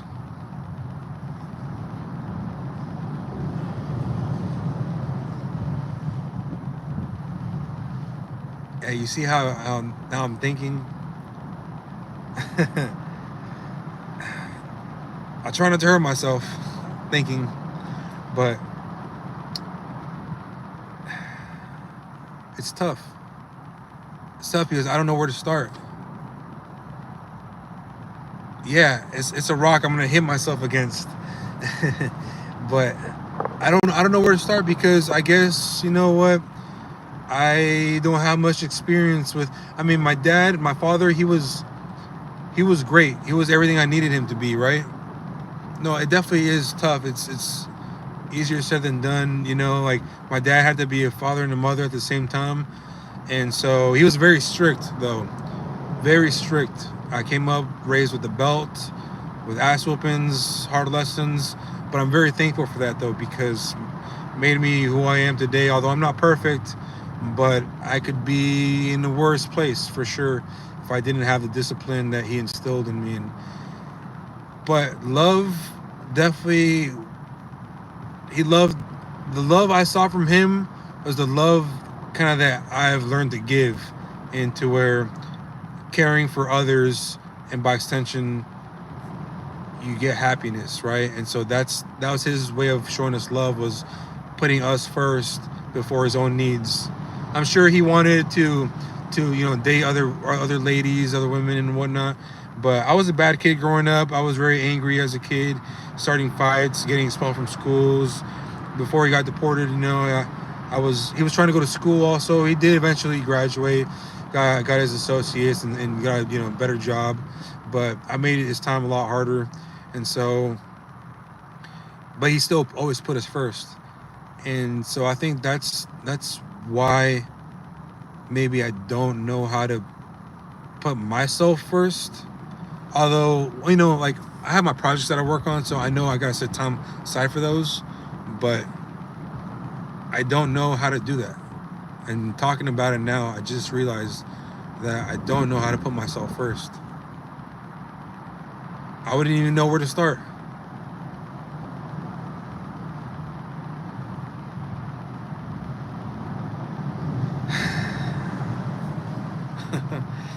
Sheesh. Forgiveness is important. You weren't a bad kid. You had trauma. Yeah, I'm sure he knew that, but I coulda, shoulda, woulda. I guess. But hey, enough about me. What about you guys? Uh, is there? I know there's a few people here that were able to take some good lessons, or I was able to help them out with some problems in their life. Like Bartley, this 12-year-old kid from Tennessee he had problems with his dad. He was about to shoot his dad with a 12 gauge shotgun when he was 10, so 2 years ago, and luckily the shotgun didn't go off. And he said he wished it had, but I told him, bro, that moment he got a second chance. Maybe he didn't know it, but this is his time to take advantage of it, to realize it, because he's only 12 and he seemed pretty mature for his age, which is good. So was I. But I wish I had someone I could have reached out to, to help me with those problems. Like I said, my dad did the best he could, but he was more a strict guy, like, come on, suck it up kind of person, And so, like my brother, the way he dealt with my mom leaving, he went to bed a lot, and that's why we nicknamed him Pepe or Pee. But me, I wouldn't talk. I just shut up, and I got mad, real mad. And so I wouldn't say, like, if someone was bothering me and I was mad, I wouldn't say shit. I would just, actions first, words later. But luckily I was able to, give him some good advice, and he found it useful, and he's gonna practice it. Gave him my phone number, told him he could reach out anytime, and I think I made a little pen pal. But anyways, what I'm getting to is that if you guys got some that I could help you guys with, I'm not saying I'm a therapist or I'm licensed or I'm even, smartest guy out there or smart at all, but from experience, I could talk a little bit about that. And give you a point of view, and then hopefully help you guys out with something. So I know there's only like 2 or 3 people in here, but do you guys have anything that you guys want to talk about? Pretty Princess or Melissa? Melissa, I know, I don't know much of a woman's life, right? But we all go through shit, life is tough. I'm not saying just because you're a woman you have it easy too. No, not at all. And I might not understand your point of view in certain things, but like I said, I have some experience that I can talk about, and maybe if you feel open to talking about something, I can help you guys. But I don't want to pry either. The main thing, like I said, is just to know that it's okay to talk, and then eventually, it'll come out.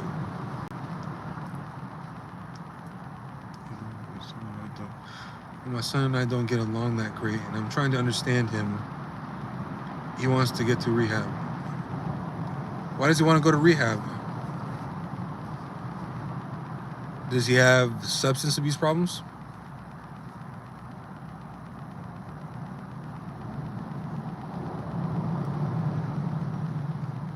Or is it more like mental issues?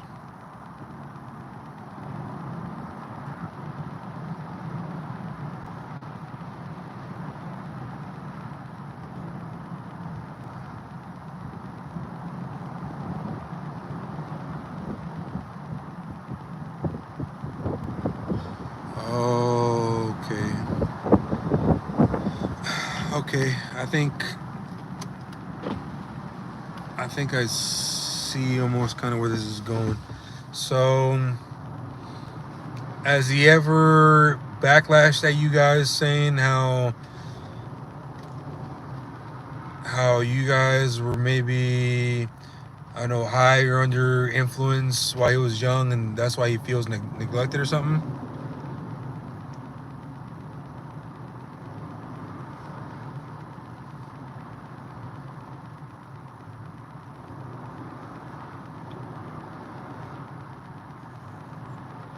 Okay, so yeah, I was kind of right then. So he feels like, since you guys were, I'm not sure what you guys were using, but I'll just say using that, since you guys were using while he was a kid, he felt neglected, and now he has that anger towards you guys, right?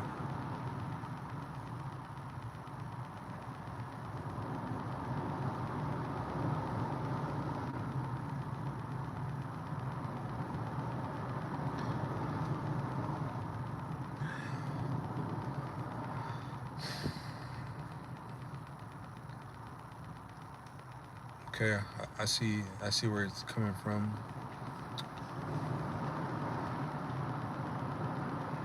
So when he's over in their 40s, so pretty much when he was 20.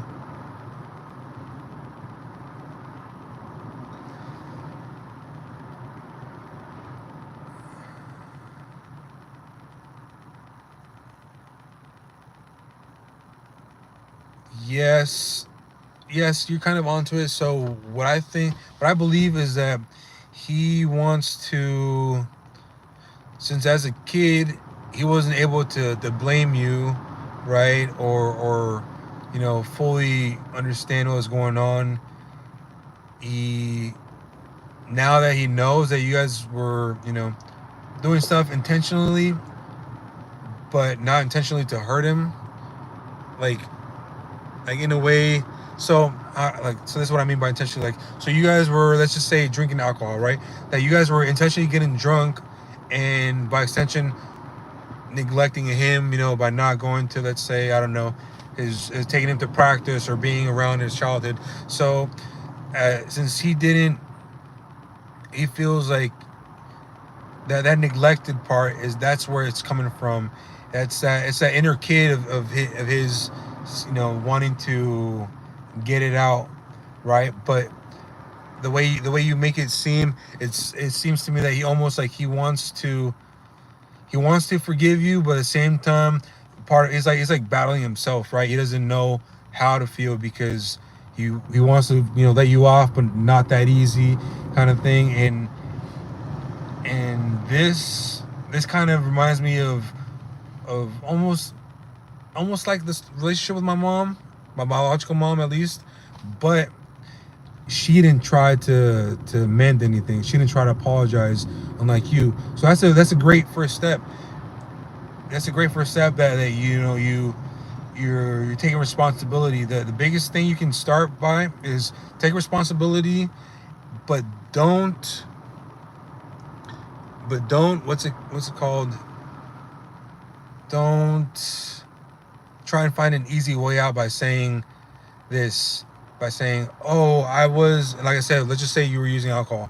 Oh, I was drunk, but it's only because I was young, and you know, trying to put an excuse on it. No, you should start by saying it how it is, and then pretty much, because he has it already in his head, right? He has already in his head, like, oh yeah, they were alcoholics and they should have been there for me, but they weren't, this and that. So he already has all other things in his head, you know, but he wants to hear from you without not just sugarcoating it, but denying responsibility or trying to shift responsibility to something else, if that makes sense. You know what I mean? Like, I apologized to my brother the other day. I was at his house and I blacked out drunk, and I said some stuff I shouldn't have said, and I didn't know what I said, but he didn't pick up my phone calls, and his girlfriend said that I acted a fool and this and that. And so 2 days ago I went to his house and I apologized. I told him, hey, I don't know what I'm apologizing for, but I know why I'm apologizing.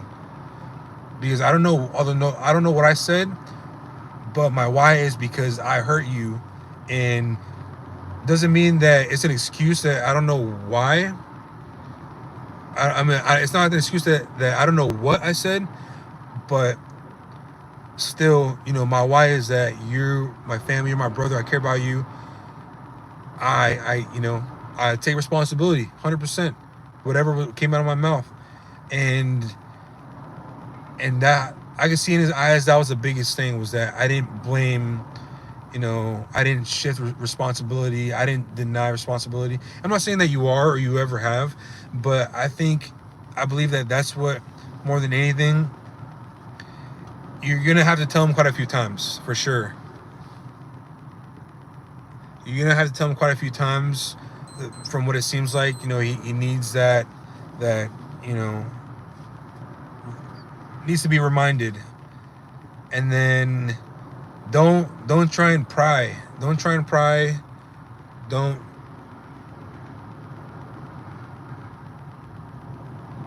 Hey, thank you, Pretty Princess, for joining. Like I said, you don't have to sub, but just keep an eye out. I'm gonna post another video of when I do another one of these next. If you want to join and be a part of it, you know, you didn't say much, but hopefully you leave with, you know, a couple things that you can learn from me, right? Either how to handle certain things or just how to, you know, open up to somebody. But I wish you the best, Pretty Princess, for real. I know that's not your real name, but hey, bro, until next time, have a good night. And so, Melissa, yeah, that's the biggest thing that I can see. But you're doing great. You're doing great just by at least, you know, taking those first steps, which a lot of people won't do. And like I said, taking full responsibility without shifting it and, you know, blaming it onto, oh, but your father was doing it too, or me and this and that, or, you know, and then just give it time. There's a saying in Spanish that only time can give time, if that makes sense. Oh, thank you for the sub then, Pretty Princess. Appreciate it, bro. Yes, he hates it when I pry. Thank you for sharing. Yeah, definitely don't pry. Just tell him, just remind him that, you know, apologize wholeheartedly. Like I said, don't shift any blame, and then tell him it's okay to talk. And then as long as your intentions match that, like I've repeated a couple of times, as long as your intentions match that and that you don't pry, eventually he's probably gonna break down. The day that he decides he's ready to accept your apologies and all that, he's gonna break down, he's gonna cry, and it's all gonna come out. It might seem like a lot for you. You're probably gonna cry too, and you guys are gonna have this bonding moment, right? But until then, you're just gonna have to be patient with him, you know,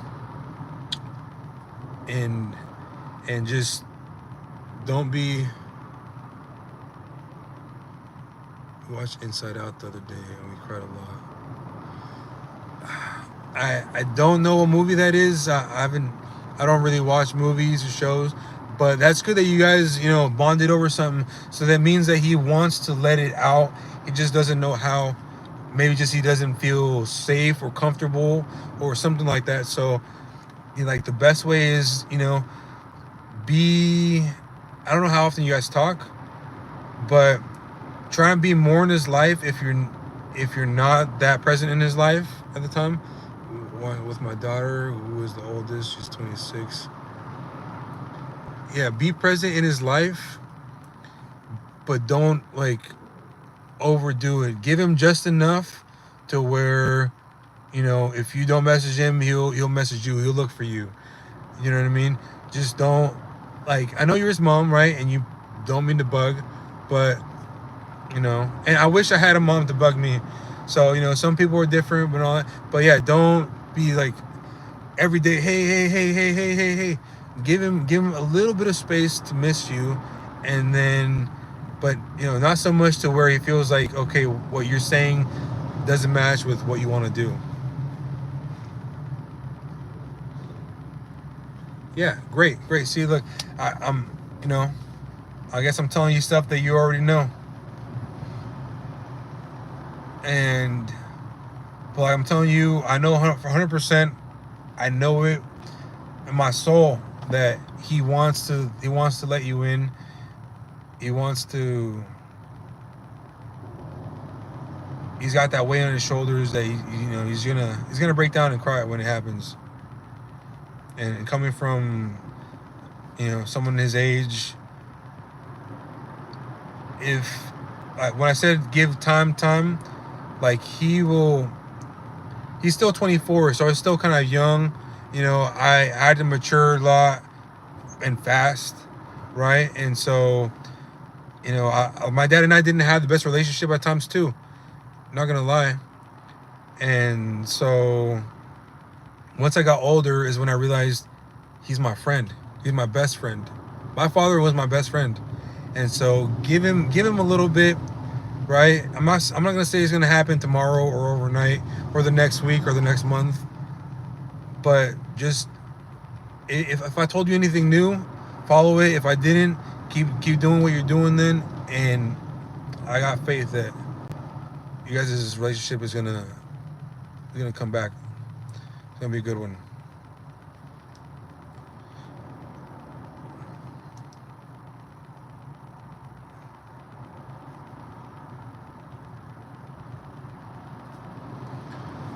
We got any new people on here?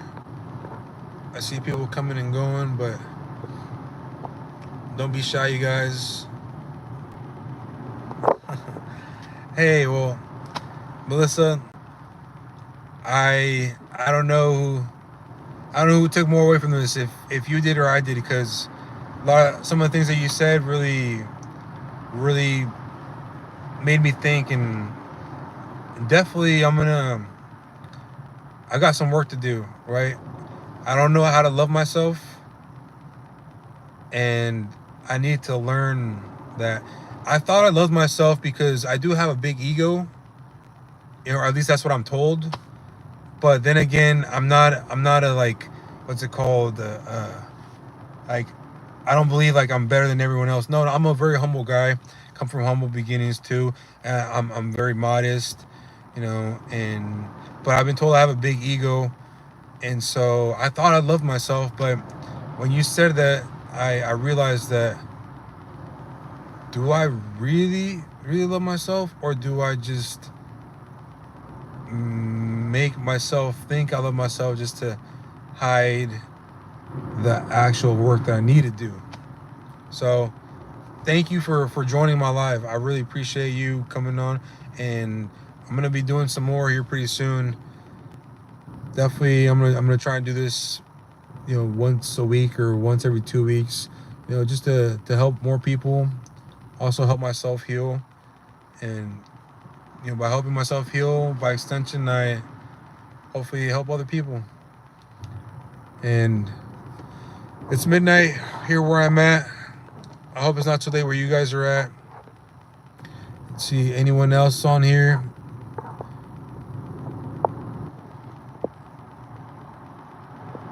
I'm a good dude. I try to be. But yeah, I say I'm like an onion. I got a lot of layers to myself, and a lot of them are just to like keep people back from fake people or people that are just gonna. I don't let anyone close because I don't want to get hurt, right? But as a result, I also don't let people in. I know, right?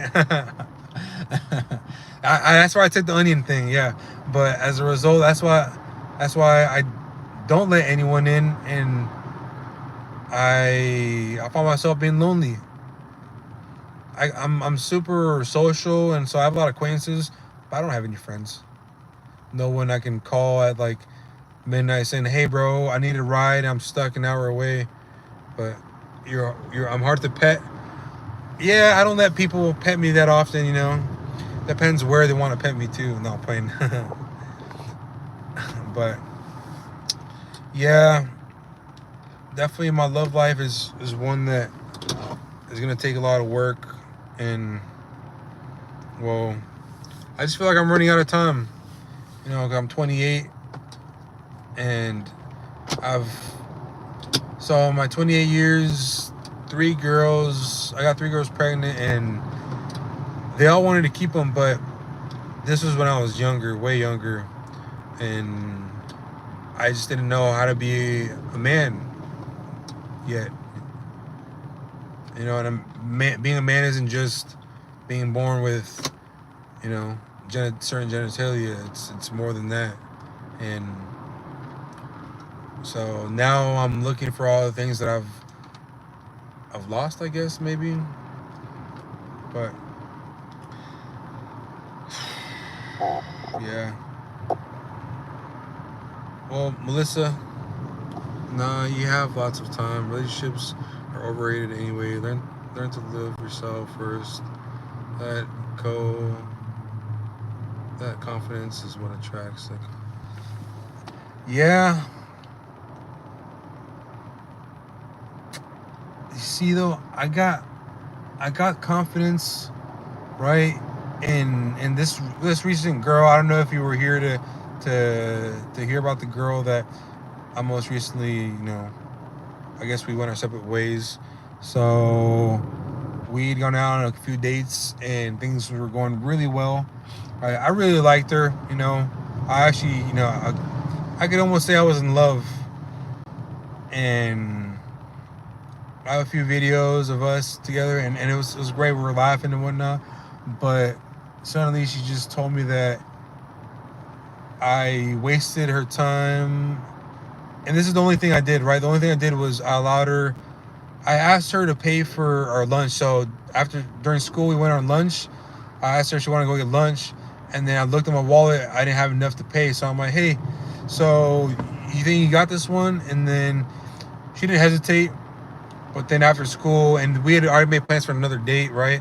And then after school, she said that she was mad because her paying for the meal was like, a line. And I'm like, well, you could have told me if you didn't feel comfortable with that.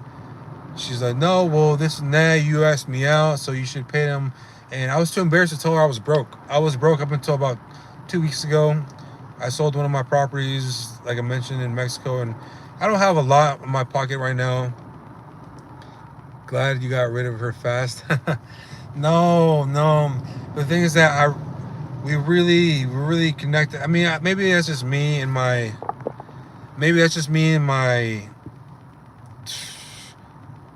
attachment issues, I guess, that I get attached really fast, and I fall in love really fast. I know that about myself. but I get over it just as fast too.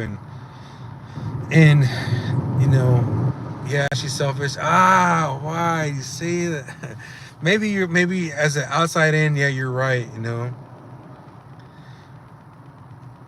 Yeah, because when I tried to apologize about that, she said I only take my apologies in money, and I was about to say, hey, well, I'll give you your $50 because I had money now, and it's not a lot. I got 10,000 from that property that I sold, and I still have a little more money over there that I didn't bring, but yuck.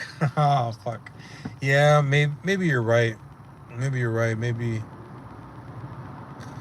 she wasn't. You don't need that. Yeah.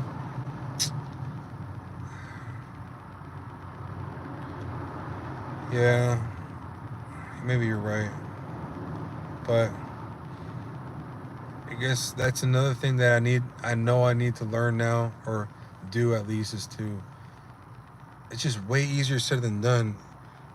You're more than a dollar bill, son. Yeah. I mean, I hope so.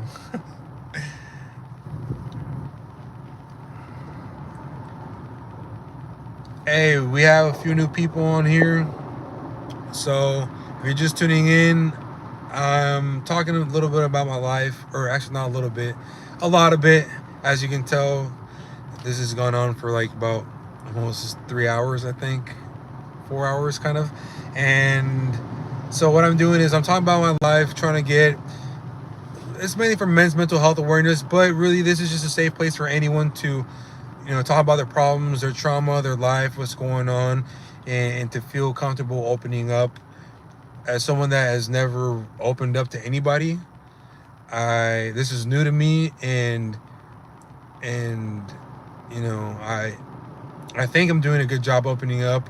I feel like I'm just rambling, but I've noticed that there were some people that took away something useful from this, and if anything, I'm happy with that.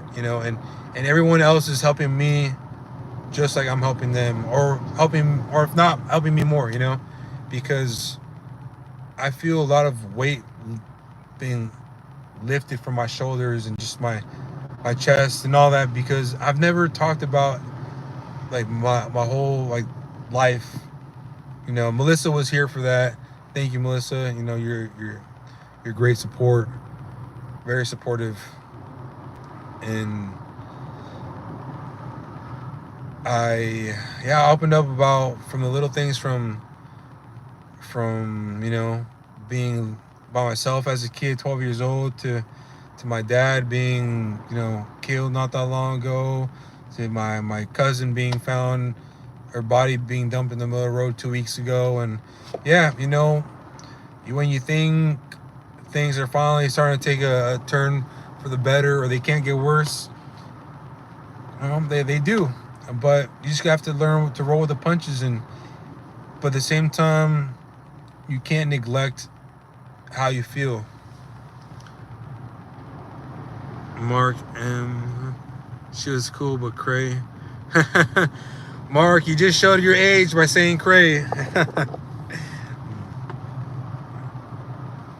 Oh, hey, there you go.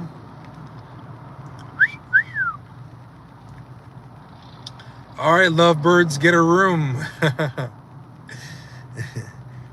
No, hey, for real, this is a perfect place, Hey, I feel like Cupid now. Watch, you guys are gonna be. How old are you guys? Melissa, how old are you? I guess no, maybe Mark should say how old he is first. He's a guy. Yeah. Be honest. Melissa's 46. Mark's gonna say 47. 41. Hey, there you go. The older the berry, the sweeter the juice. It's been silly. Nah, Melissa, I feel like you're. Let's see. Oh, you did say you're in your 40s now. Oh no, you probably are 46. But hey, Bark. Oh shit. Maybe that was Mark, huh? Mark, you dog, you.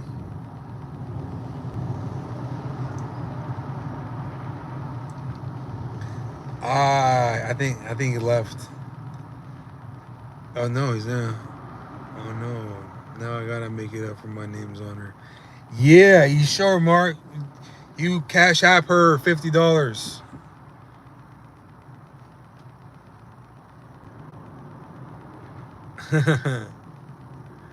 Yeah.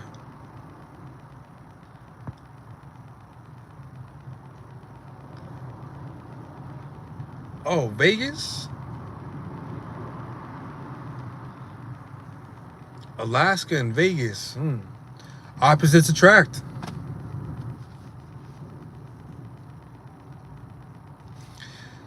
Mark, I've never been to Vegas. I'm pretty good at poker though.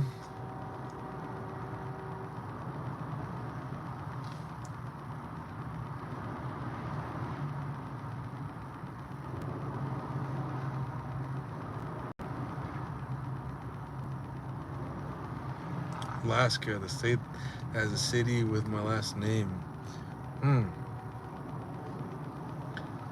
Interesting. 110, damn. So, not too hot, huh?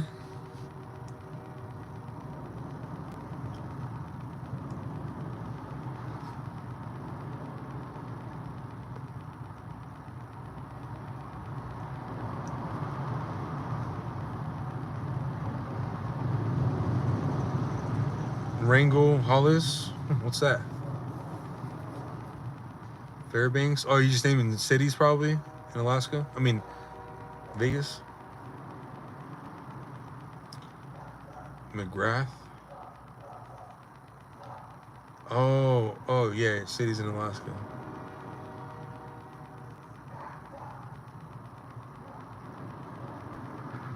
Hey, find him on Facebook, Melissa. Yo, did I just connect you guys? Oh, yo. Yeah.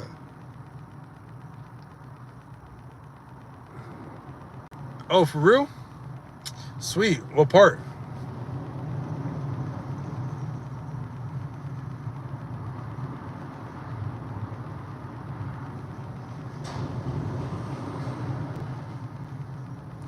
Eugene. Ah, so you're a pothead, huh? Man, I should have known. You seem pretty chill.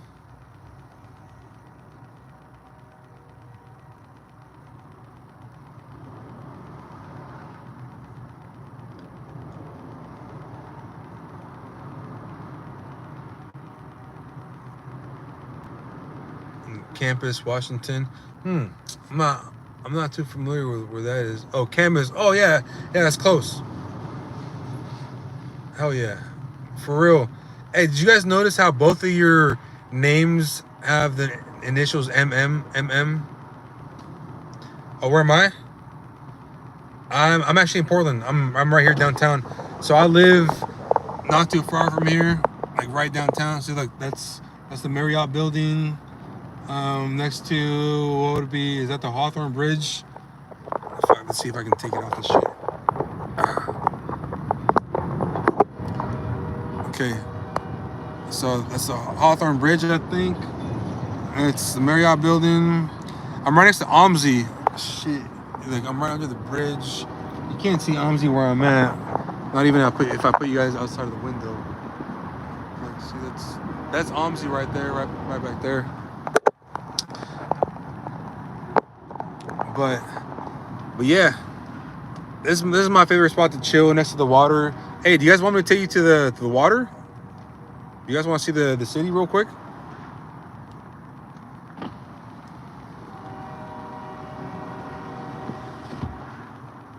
Yeah. I've been in a submarine, but that was a long time ago when I was maybe like middle school.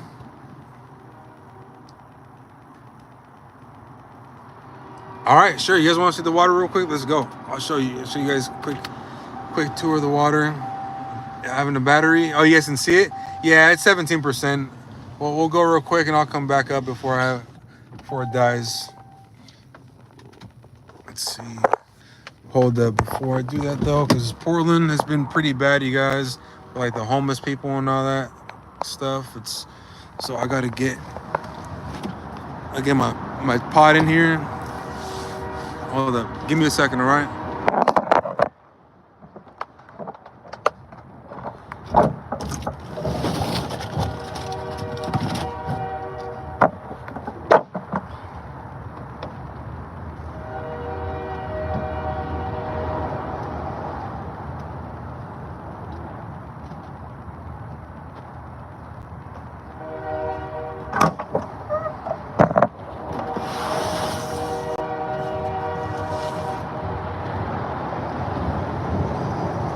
You guys keep chatting meanwhile. About done.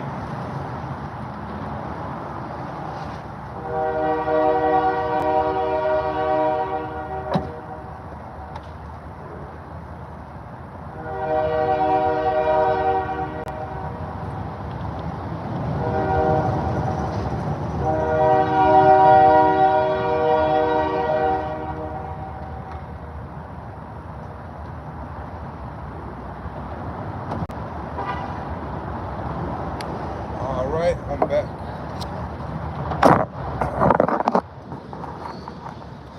We are back. Okay, you have enough battery. Dang, no chats after the live for us, Melissa.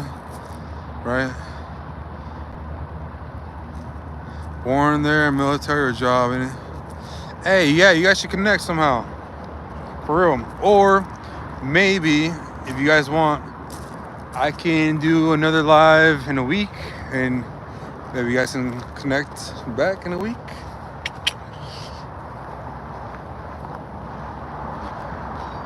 All right, here. I'm going to take the camera off my ugly ass so you guys can see where I'm going, okay?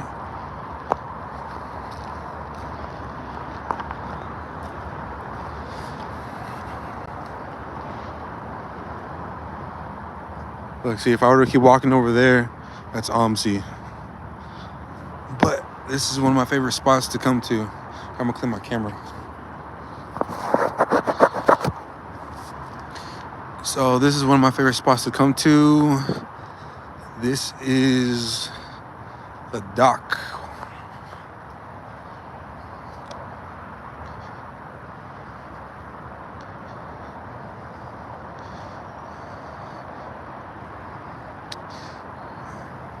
Yeah.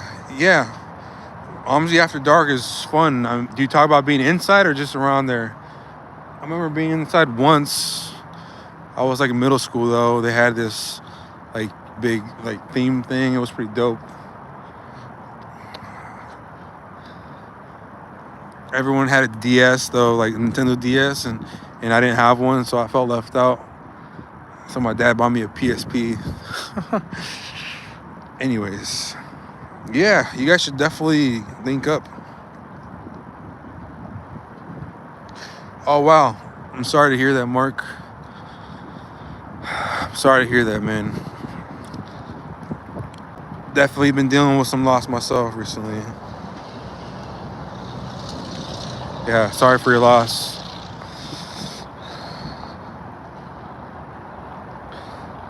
But look, we got this beautiful view. Luckily, there's no boat. So usually there's a sailboat or two right here with, hauling their homeless stuff.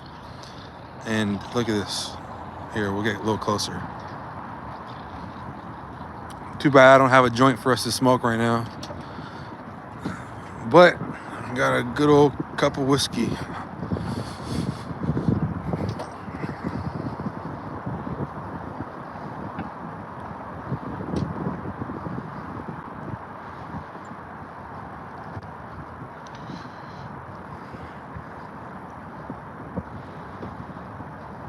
Yeah, it's crazy how a lot of homeless live on boats and RVs. It's like they get impounded or whatever, and then they're right back in that same RV in that same spot. Like, bro, you can't get a job, but you can get an RV. The fuck? But see, look, this is probably my favorite view of Portland. Usually where I bring girls here, after this date. Don't tell my secret. Oh shit, well this is on live, so I guess.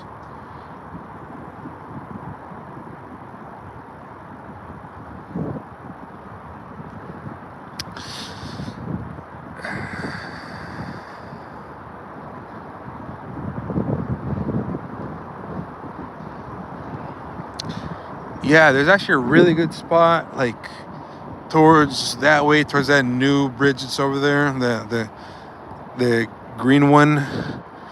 Oh, I bet you guys don't know what that's called. So that bridge is called Till I Come. I'm pretty sure they pronounce it different, but that's how it's spelled. Oh shit, for real, not even kidding.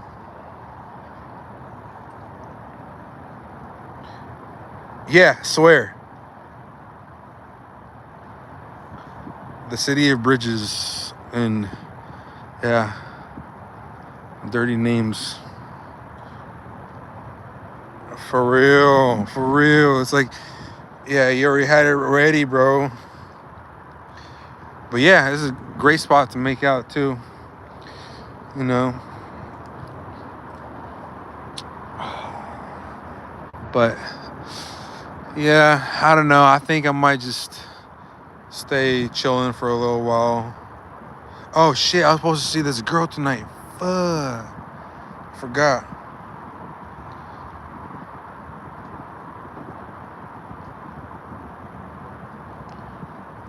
Wow, iron worker? That's crazy.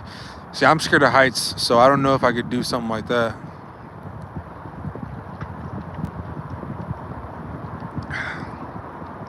But it makes roller coasters fun.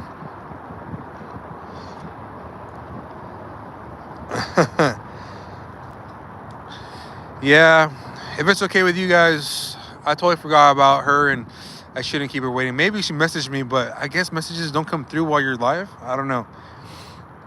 But hey, I would love if you guys, exchanged info or something, just so you guys could talk or something like that.